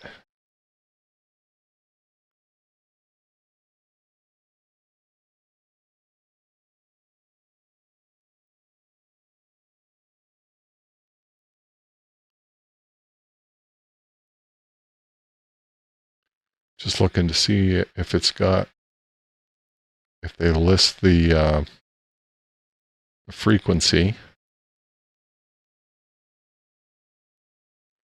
Yeah, it doesn't look like it goes down that low. Yeah, that might be a tough find. Let's see. 137 used to be the WeFax frequency. Oh, interesting. Hmm.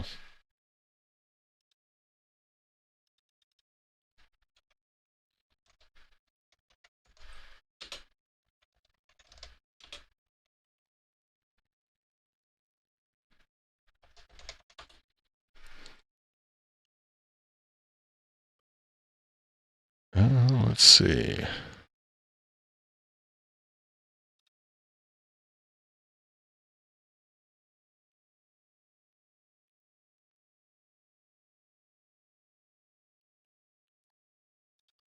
What are these things?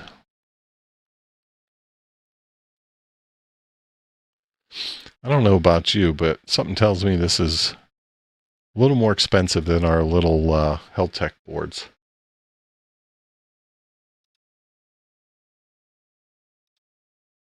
Yeah, this might require a little deeper dive. We'll save that. That'll be everyone's homework.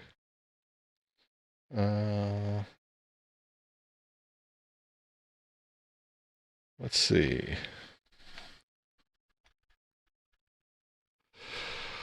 Do I have a VPN? What a nice segue. Chris, I didn't even pay you for that.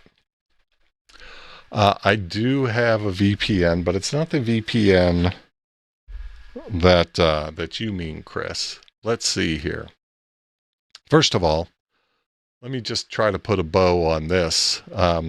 Again, if you guys have your TinyGS station out there and you haven't looked in a while, go check this out. Play around with it. It's quite fun. It's pretty cool. You still have your menu over here where you can go out and you can find stations. And you know what? I'm curious. I wonder if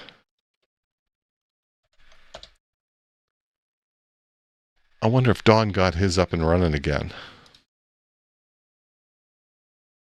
Hey, it says it's online.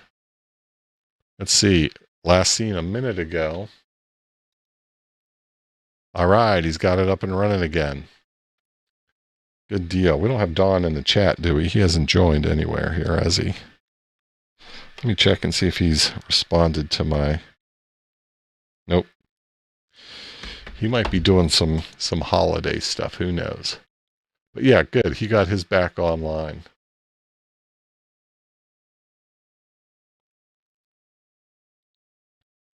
So interesting to see all the different sats that are coming his way.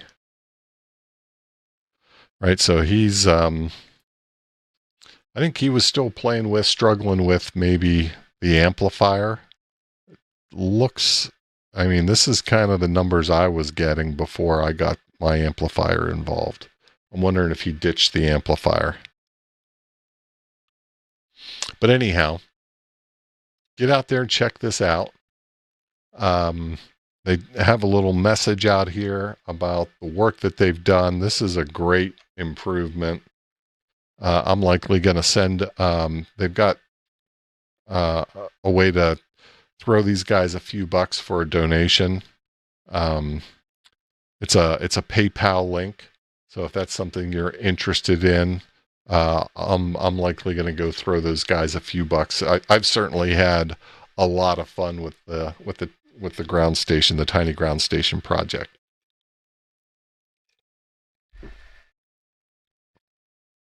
All right, Mike. Hey, we'll see you tomorrow, buddy.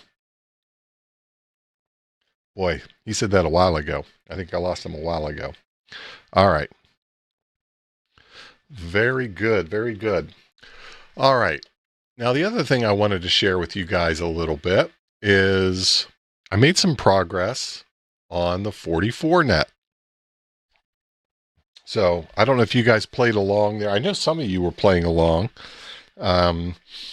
And I was able to get my request squared away, able to get logged in, and I just wanted to show this to you guys real quick. This is the dashboard, and this is a huge improvement, right? This is the 44net Connect site that we talked about last week, and this looks so much better than the site we were traversing trying to get signed up, right? I think we went down the wrong rabbit hole.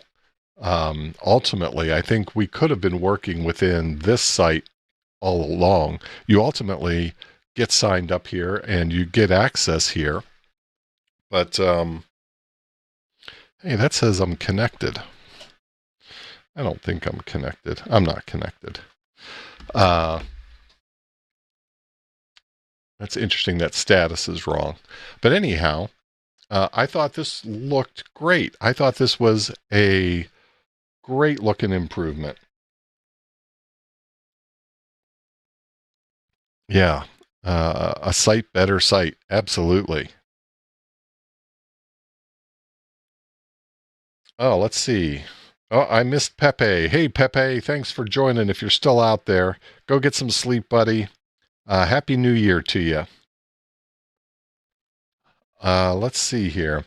So I thought it'd be fun just to walk through this a little bit. I'm going to do a deep dive on this in a video where I'm going to show you guys how to actually go in and configure these tunnels. Not that it's difficult. It really isn't. They've done a fantastic job in the process to do this stuff.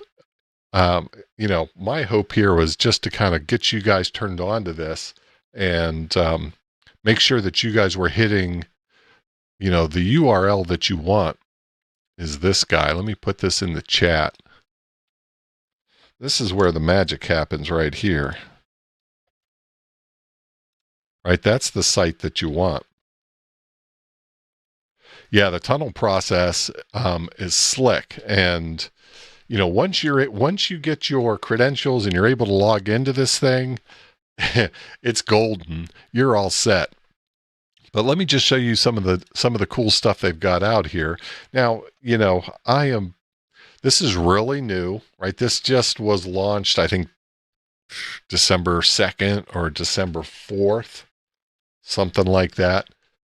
Early December. So this guy isn't even a month old yet from a production standpoint. And I am sure this is going to grow and build out. Like many kind of interfaces that we all deal with today, there's multiple ways to do the same thing, right? You may see how these blocks jump a little bit. These are actually buttons, right? These widgets are actually buttons, and they actually kind of do the same thing that your menu items do over here on the left. So if you click this tunnel, it's going to take you to the exact same place that this is going to take you. Okay. I'll show you here on the network side, right? So that takes you to networks. You can see it actually jumps you right to networks here. Okay, and then this is where you can go in and make your request of a network allocation, right? You have any ASN configuration, you can request them here. This is where you can see all of your requests that may be out there, right? Now, one thing I didn't see here, looks like these are just current requests. I've got no current requests out there. Let's see. Network tools. My network is quite basic at this point. So I created one tunnel, and that is from my phone. That's a tunnel for my phone to the 44 net. And so I called my tunnel mobile device, and it's using WireGuard, and it's connecting to DFW Edge 2. There's actually 2 endpoints, and you can choose which endpoint to select. I'm not going to go through the tunnel configuration, or I'm not going to click on this because the way that they've got it, they show all your private keys and everything right when you jump into that form. So I'm not going to jump in and do that. But the other thing too here, here, if you click this network, this request network allocation, this does the same thing as clicking on this green box that does the same thing as clicking on the network here, right? So this is really very simple. You also have a few different options up here. And again, I'm not going to go into all of these because they do display some of that sensitive information on some of the forms, right? My purpose here is just to get you guys turned on to this.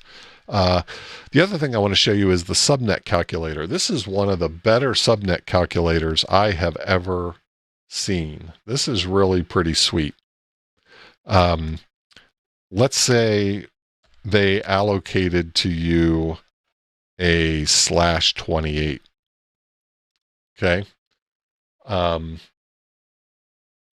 You can come down here and you can tell it that you want to split them into some manner of hosts, right? Depending on what your need or purpose is.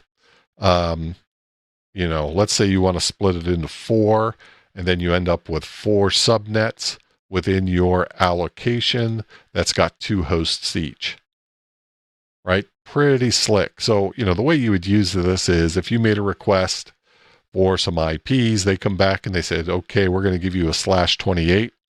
You could come in here, put your address list in, or put the address that they gave you here, add your CIDR, and then this will show you exactly how to set up your devices, how to configure your devices, in this case for 4 different networks or subnets with 2 hosts each. Really pretty slick. You can further divide them here. You can also combine them, right? So pretty slick. Really a nice tool. I could actually see me using this tool just to jump in here to do some quick subnet calculations. This is really nice.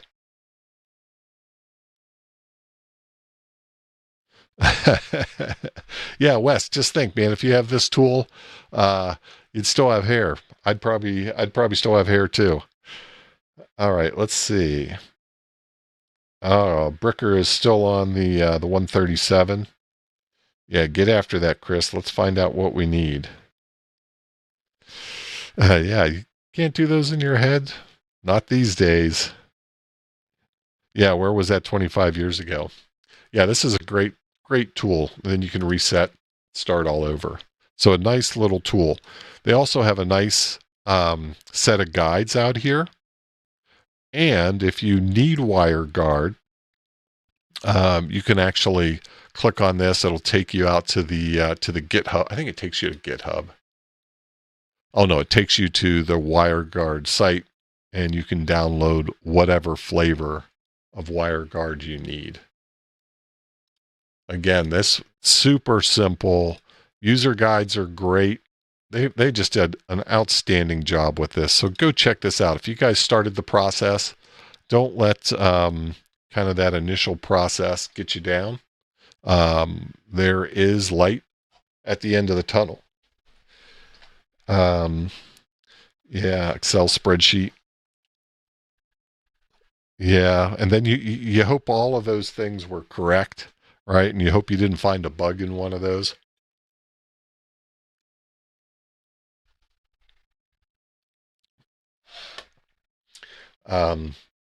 So yeah, so those are fantastic. All right.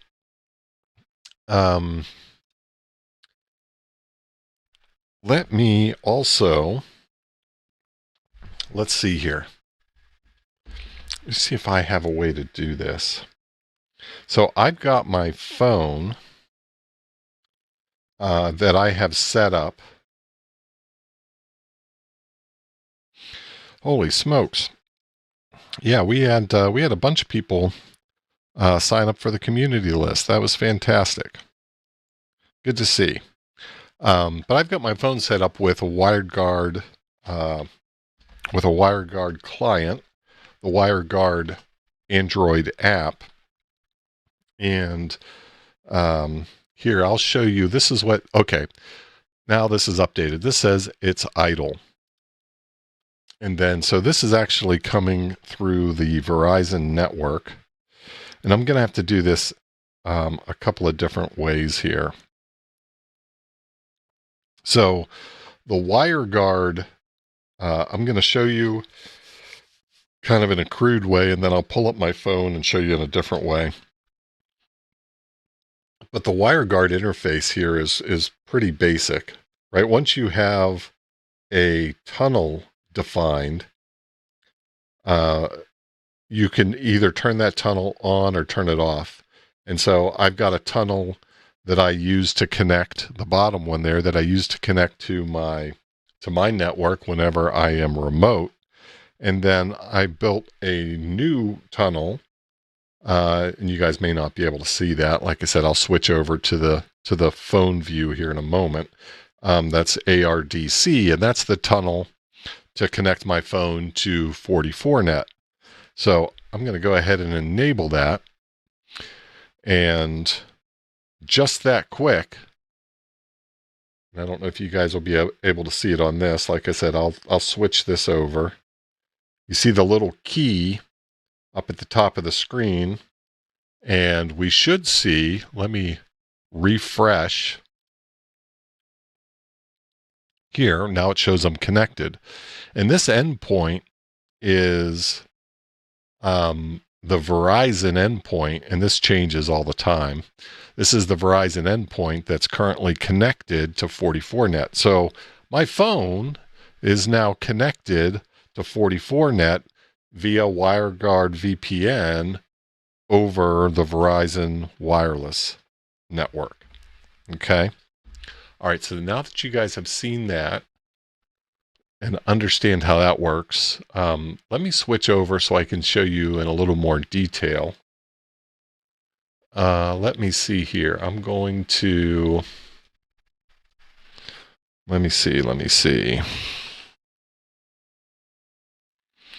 I've got to do just a little bit of work here. Let me find, all right. So I got to get connected to my phone here. So let me do this really quickly. I've got like a couple of different networks that my phone is connected to. So I've got to kind of reestablish connection so I can show you guys through the stream here.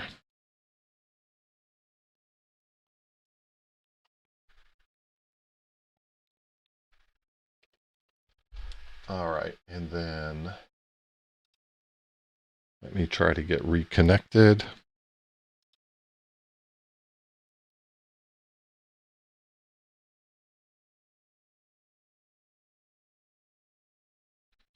Come on, baby.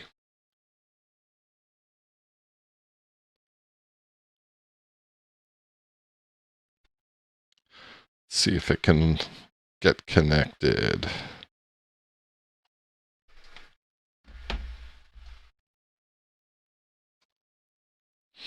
I might have to restart it. It can be a little finicky.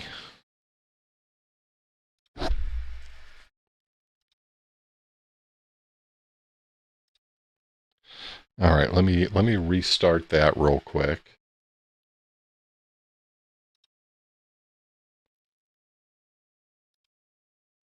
See, Tim, here's all this fun stuff that you'll get to do here now that you can start streaming. Figure out how you get all these things to work. Hopefully have them work reliably.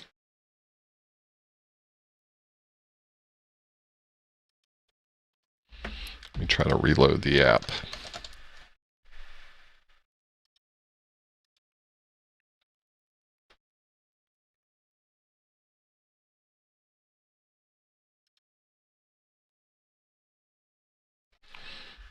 Okay.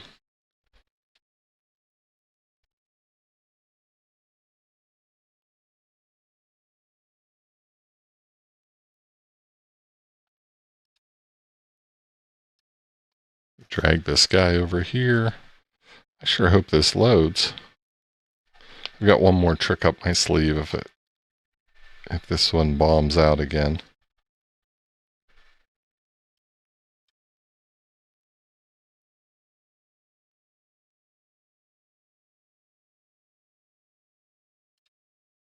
Let me just refresh the connection. Come on, baby.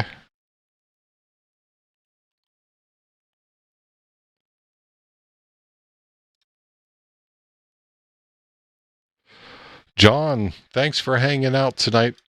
Appreciate you. The V4 with the TinyGS, I do not know. I do not know. Wes, good luck with the rest of your work there. Thanks for hanging out. 7-3 and Happy New Year. All right, I'm going to try one more thing here.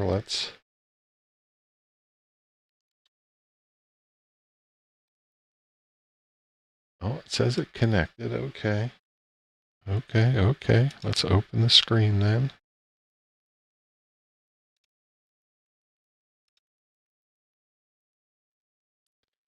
I don't believe it. This is kind of cool. That's why I'm spending some time on it.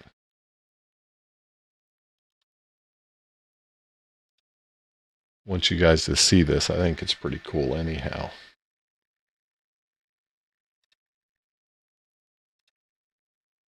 All right, I'm gonna kill it harshly, and then let's try it one more time.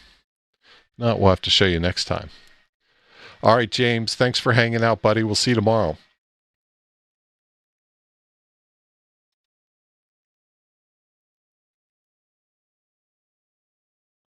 Hey, I think we're getting there. All right, far out, far out.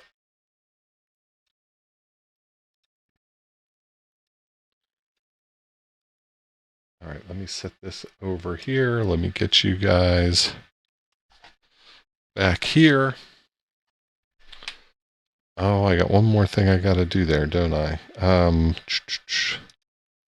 Because I restarted that. Finicky. Everything's finicky.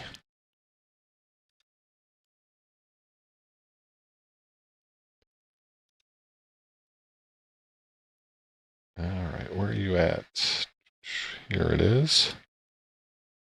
We're almost there, gang. Almost there.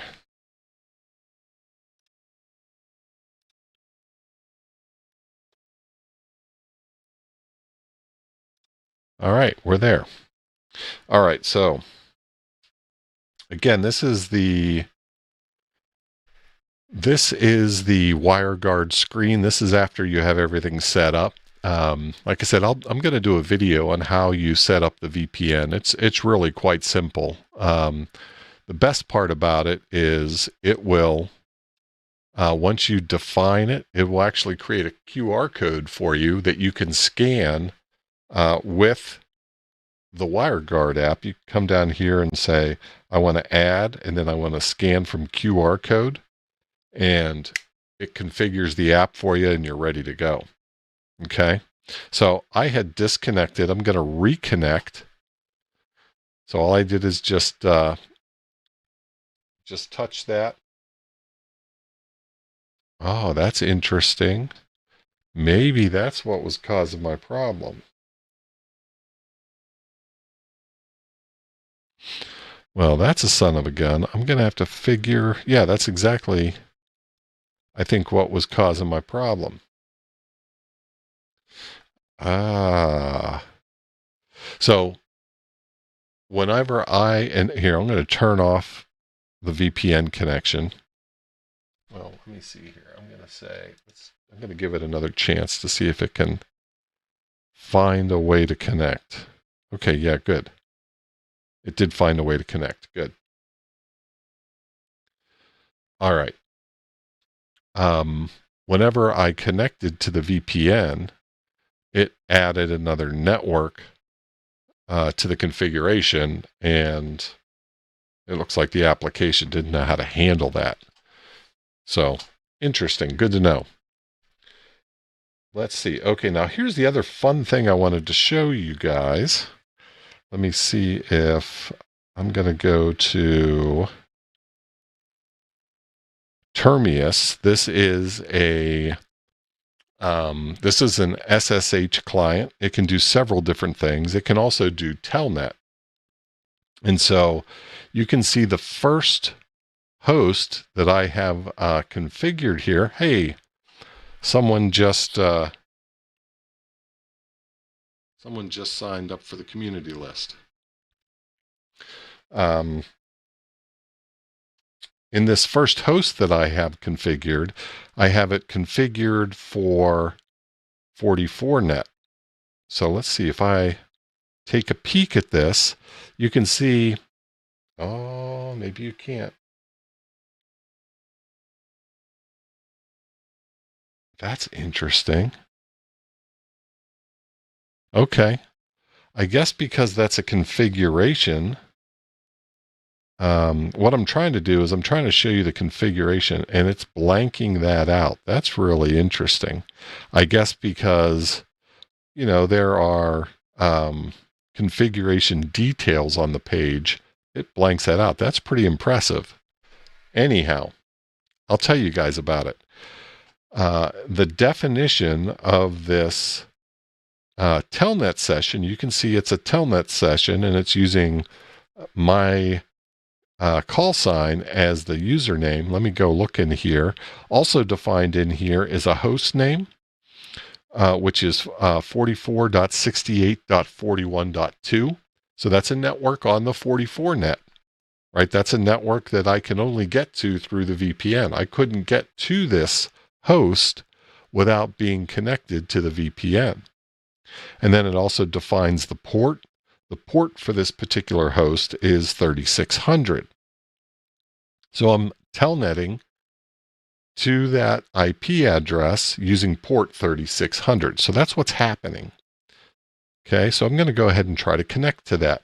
Now, this is probably going to be difficult for you guys to see. Good golly. Let's see. Do I have a way of making that better? This is kind of cool. So I want you guys to see this. Let me see if I can do that.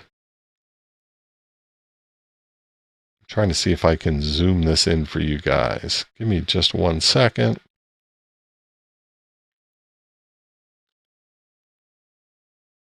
Maybe here.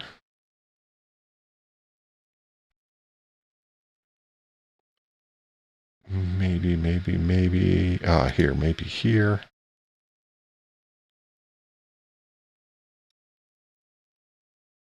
Okay. And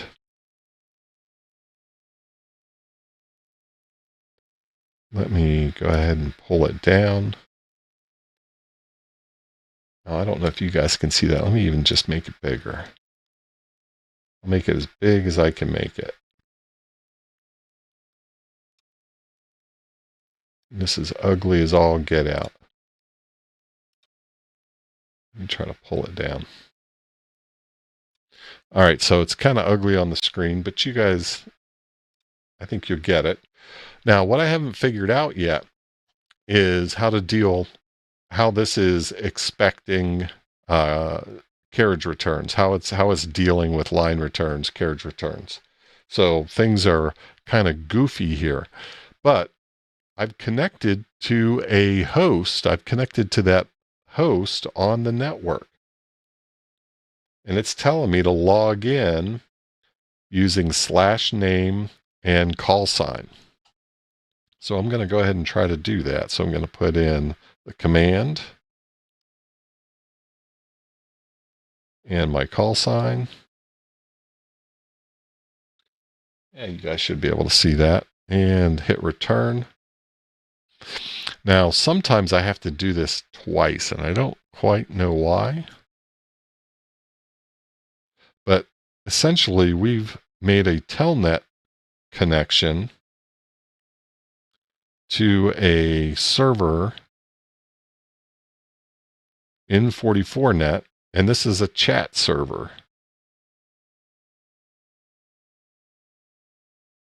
There we go. Now, again, this is really hard to read because I don't have the terminal configured correctly. So this, for any of you bulletin board guys, this may take you back, right? Take you back to the day whenever you had to, whenever you were telnetting to different servers, either, in the early internet or maybe on like a CompuServe or a service like that. Here, let me show you guys some more of this screen if I can. Right, so there's, if I had this configured correctly, then this would look pretty on the screen. But the point really here is that, the VPN's connected. I'm connected to a server that's on a private network that I wouldn't have access to otherwise. And here's the other thing I think is pretty cool. Can you guys see this line right here? Almost at the bottom, just there are 14 users on 9 channels online.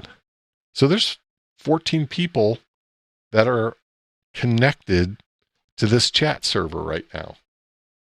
So to me, this is pretty doggone cool. And this is something, I need to figure out the line feeds so it's easier to deal with, but we're connected, right? That's pretty cool. And, I wonder what they're chatting about. But you see that if you guys can see right above that where it says there are 14 users on 9 channels, it says type / ? For the hub North America, hub NA commands, and /help for command details. So let's see what's out there. Whoop. I'm going to do a /? And look at all these commands, right? This just takes me way back. This takes me way back. Again, it's a pain because I don't have the terminal set up, and I don't know what the terminal configuration is. I'm going to have to play around with this. But I've only had a little bit of time to mess with this. Let's see. Let's do a /who.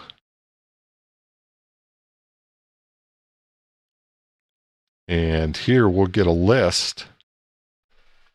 And I know it's scrolling off the screen for you guys.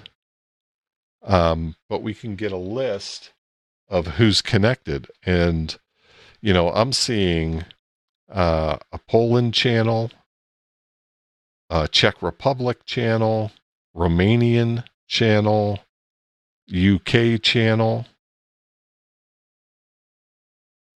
Radio Club channel, OK2. What's that? That's OK. Is that Belgium? I think. I think it's Belgium. OK2. So there's a Toronto channel out here, and there's people on here. There's people using this. That blows my mind. That's just awesome. Again, maybe a little nostalgic because it takes me back to some of my early days, but I think it's pretty awesome. And I see I probably chased a bunch of people off going down that rabbit hole. We were hanging out at somewhere around 50 viewers, and yeah, it looks like we've chased about 20 people off. So for you who decided to stick around, thanks for indulging me. Again, I think it's pretty doggone cool. Let me scroll this up so you can see some of those other. I've got to figure out how to configure the font, the line, the carriage return line feed, and get a good display on this. But I just love the fact that I'm connected on my phone to this, this is a pretty exclusive group here, and it's a very international group. I think that's just really awesome. I think it's very cool. Very cool. All righty. Well, hey, folks, that's what I wanted to share tonight. I wanted to just kind of touch base on all these projects. Bill, the hardcore here, I'd like some help with this when you get a chance. Yeah, I'd love to set you up with it, Bill. We certainly... are you coming out for Winter Field Day, Bill? We'll have to chat. That might be a good opportunity where we can do some face-to-face stuff. If not, buddy, just let me know. We'll set up, we'll get together on Zoom or something and do some stuff with this. I'm excited to kind of dig in and see what all is out there in the 44net community. I'm sure, there's a lot of stuff that's not quite as esoteric as, telnet chat rooms, right? This takes me back again to those IRC days. And, oh, good. You might be able to. That'd be awesome. I just think it's super cool. I mean, this transports me like back to 1985, just like that. Alrighty, let's see here. Now I'm going to try to disconnect some of this stuff here. Let me just send an exit command. That's probably quit. Is it quit?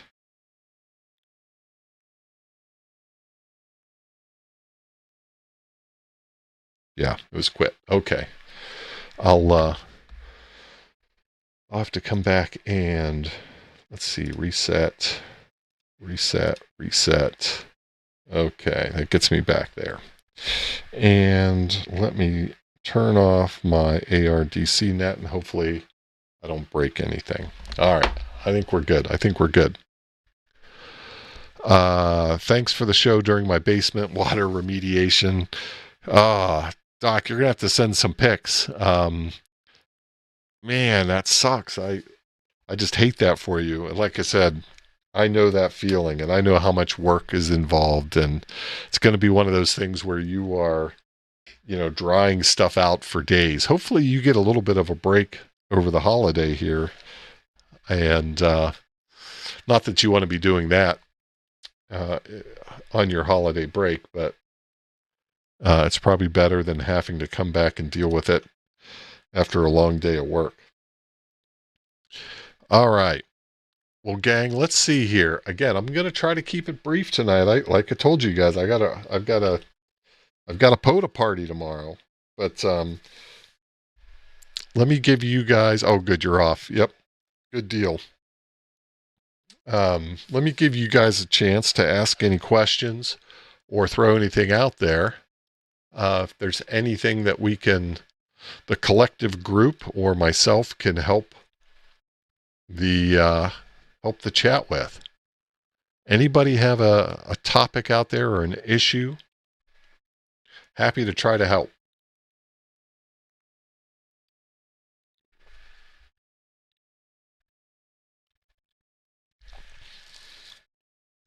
Ooh, one other thing I will share. Of course, I was long-winded and yakking away. But the other item that I had on my list to talk about, and I don't want to get too deep into it now because I know if I start down this road, it's going to be 1 o'clock, 2 o'clock before I'm done, is I've set up and configured the MQTT server for the channel. And so I need to do some testing with it though. And what I was going to do is share the configuration with you guys and see if you could start to see if you were able to receive messages that I was sending on my Meshtastic device. But let's see, we got a question here. Let's see, Morgan, what are you going to do for preamps on your SAT station? So I've got, let's see here. I can show you what they are. Let me find them real quick.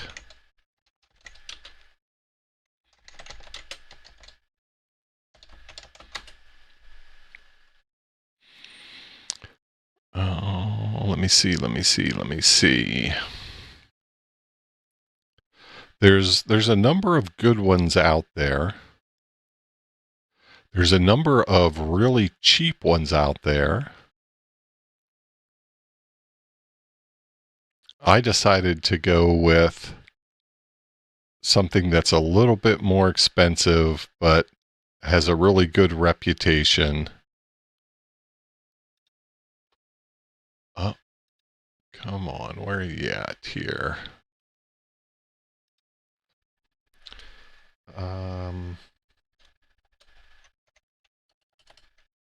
Let me see if I can find them here.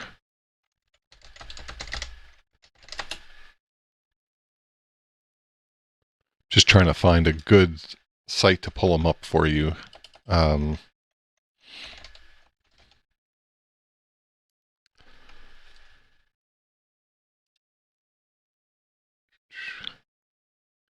Goodness.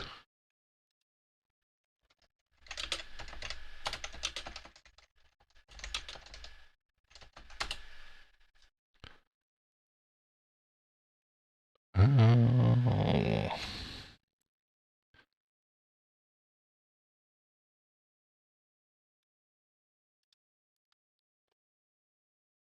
All right. Well, this is... Let me go to the company website instead.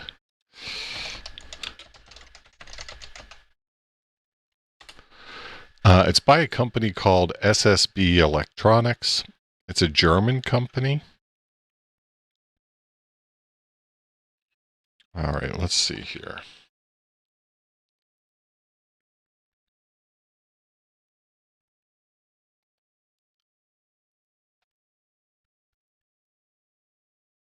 Let's see.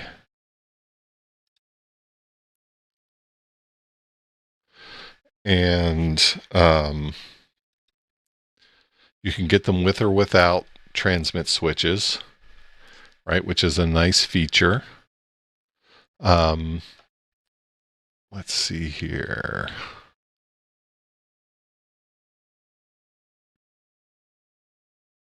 Is that all they show? Doesn't look like they've got, let me see without. So this is, so I use one of these style for my portable station. I use the LNA 70, this guy right here. And I use that more often than not. You're receiving on 70 centimeters. So if I've got a situation where I really want to make sure I can hear it, I will use this LNA. I did that with the, oh goodness, my brain's starting to shut down. I did it with the, the Polar Orbit project that was earlier this year. But for the station, and they don't seem, oh, I guess these are categories. So up to 100 watt. Here they've got, so these are the versions that I'm using here.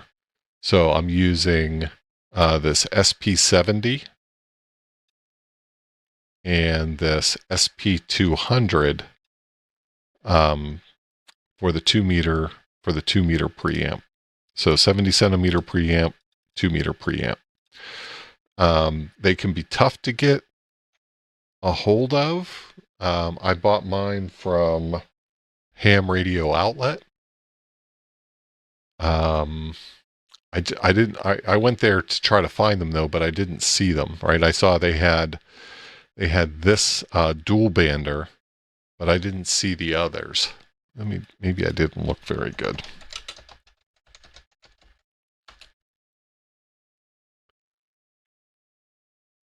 There's a number of different versions, so you got to make sure you get the right one. I got the SPs. So here we go. The SP200. Now these have jumped up significantly since I bought them. Significantly.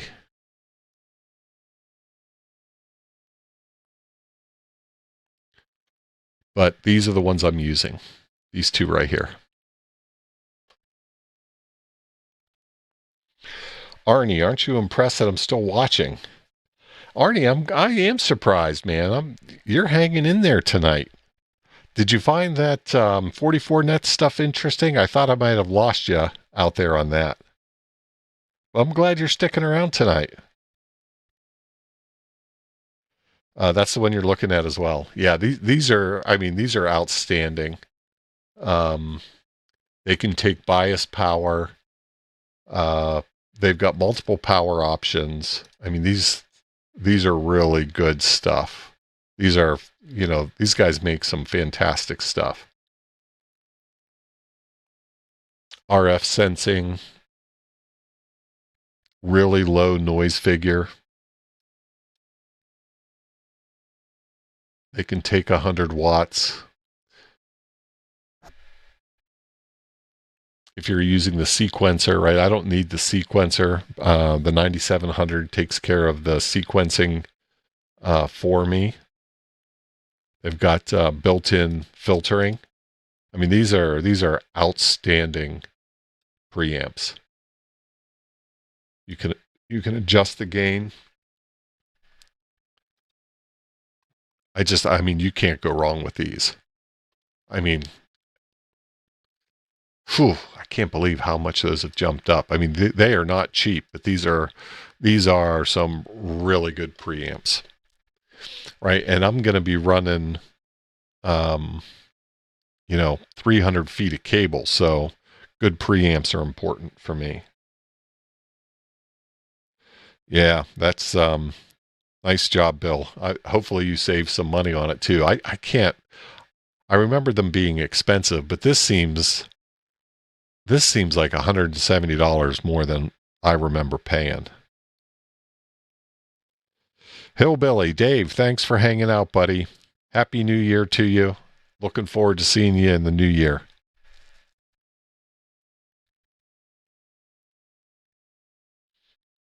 Yeah, I think these are as good as they get.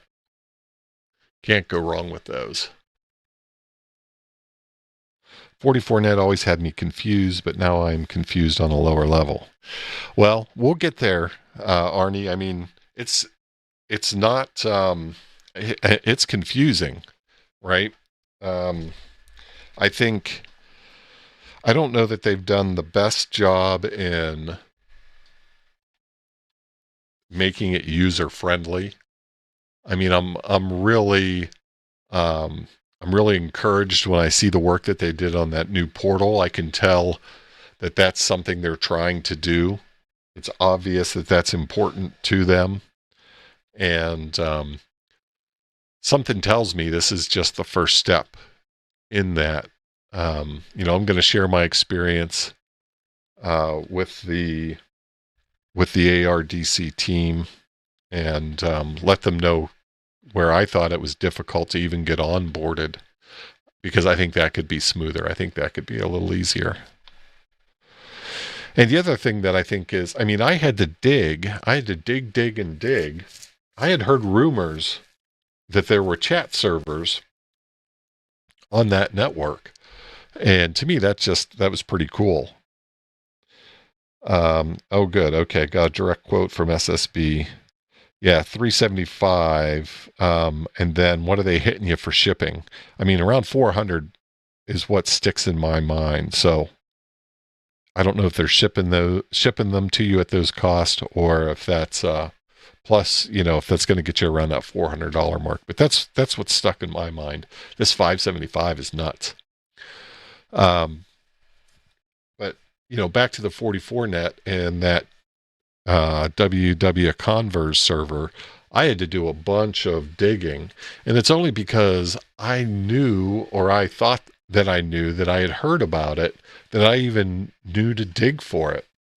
I think they've got to do a better job of listing the available services that are on that network. Now, I get it. It's an experimenter's network. What's there today might not be there tomorrow. But from what I understand, that that server that I just connected to has been there for years. So there seems like there are at least some services out there that have been out there for quite some time. And I think creating a directory of those services would be really helpful. About 100 for shipping for both. Got it. Okay. Yeah. So I would think that, when HRO or others buy those, they're buying them in some sort of group package. And I mean, 400 sounds like where it should be. Look at this. That's the HRO discount price after coupons and promotions. Goodness. What is that without the discounts and promotions? Ouch. All right. Any other questions? Last call. I'll give you guys just a minute to get any last minute questions out there. Again, thanks to everyone who joined the stream tonight. Thanks for spending some of your holiday time with me. The next time we get together, it'll be 2026. So I wish everybody a happy new year. Be safe, have fun, enjoy your families, and yeah, I'm really hoping we do a lot of great things here in 2026. Oh, Tim, you're welcome, buddy. You are welcome. Let me just do one final check here. And we'll see where Tim's at. Look at it. He's at 55. Beautiful. Hey, Tim, we got to help each other out. That's just the way this stuff works. I've had people help me out when I was getting started, and it's an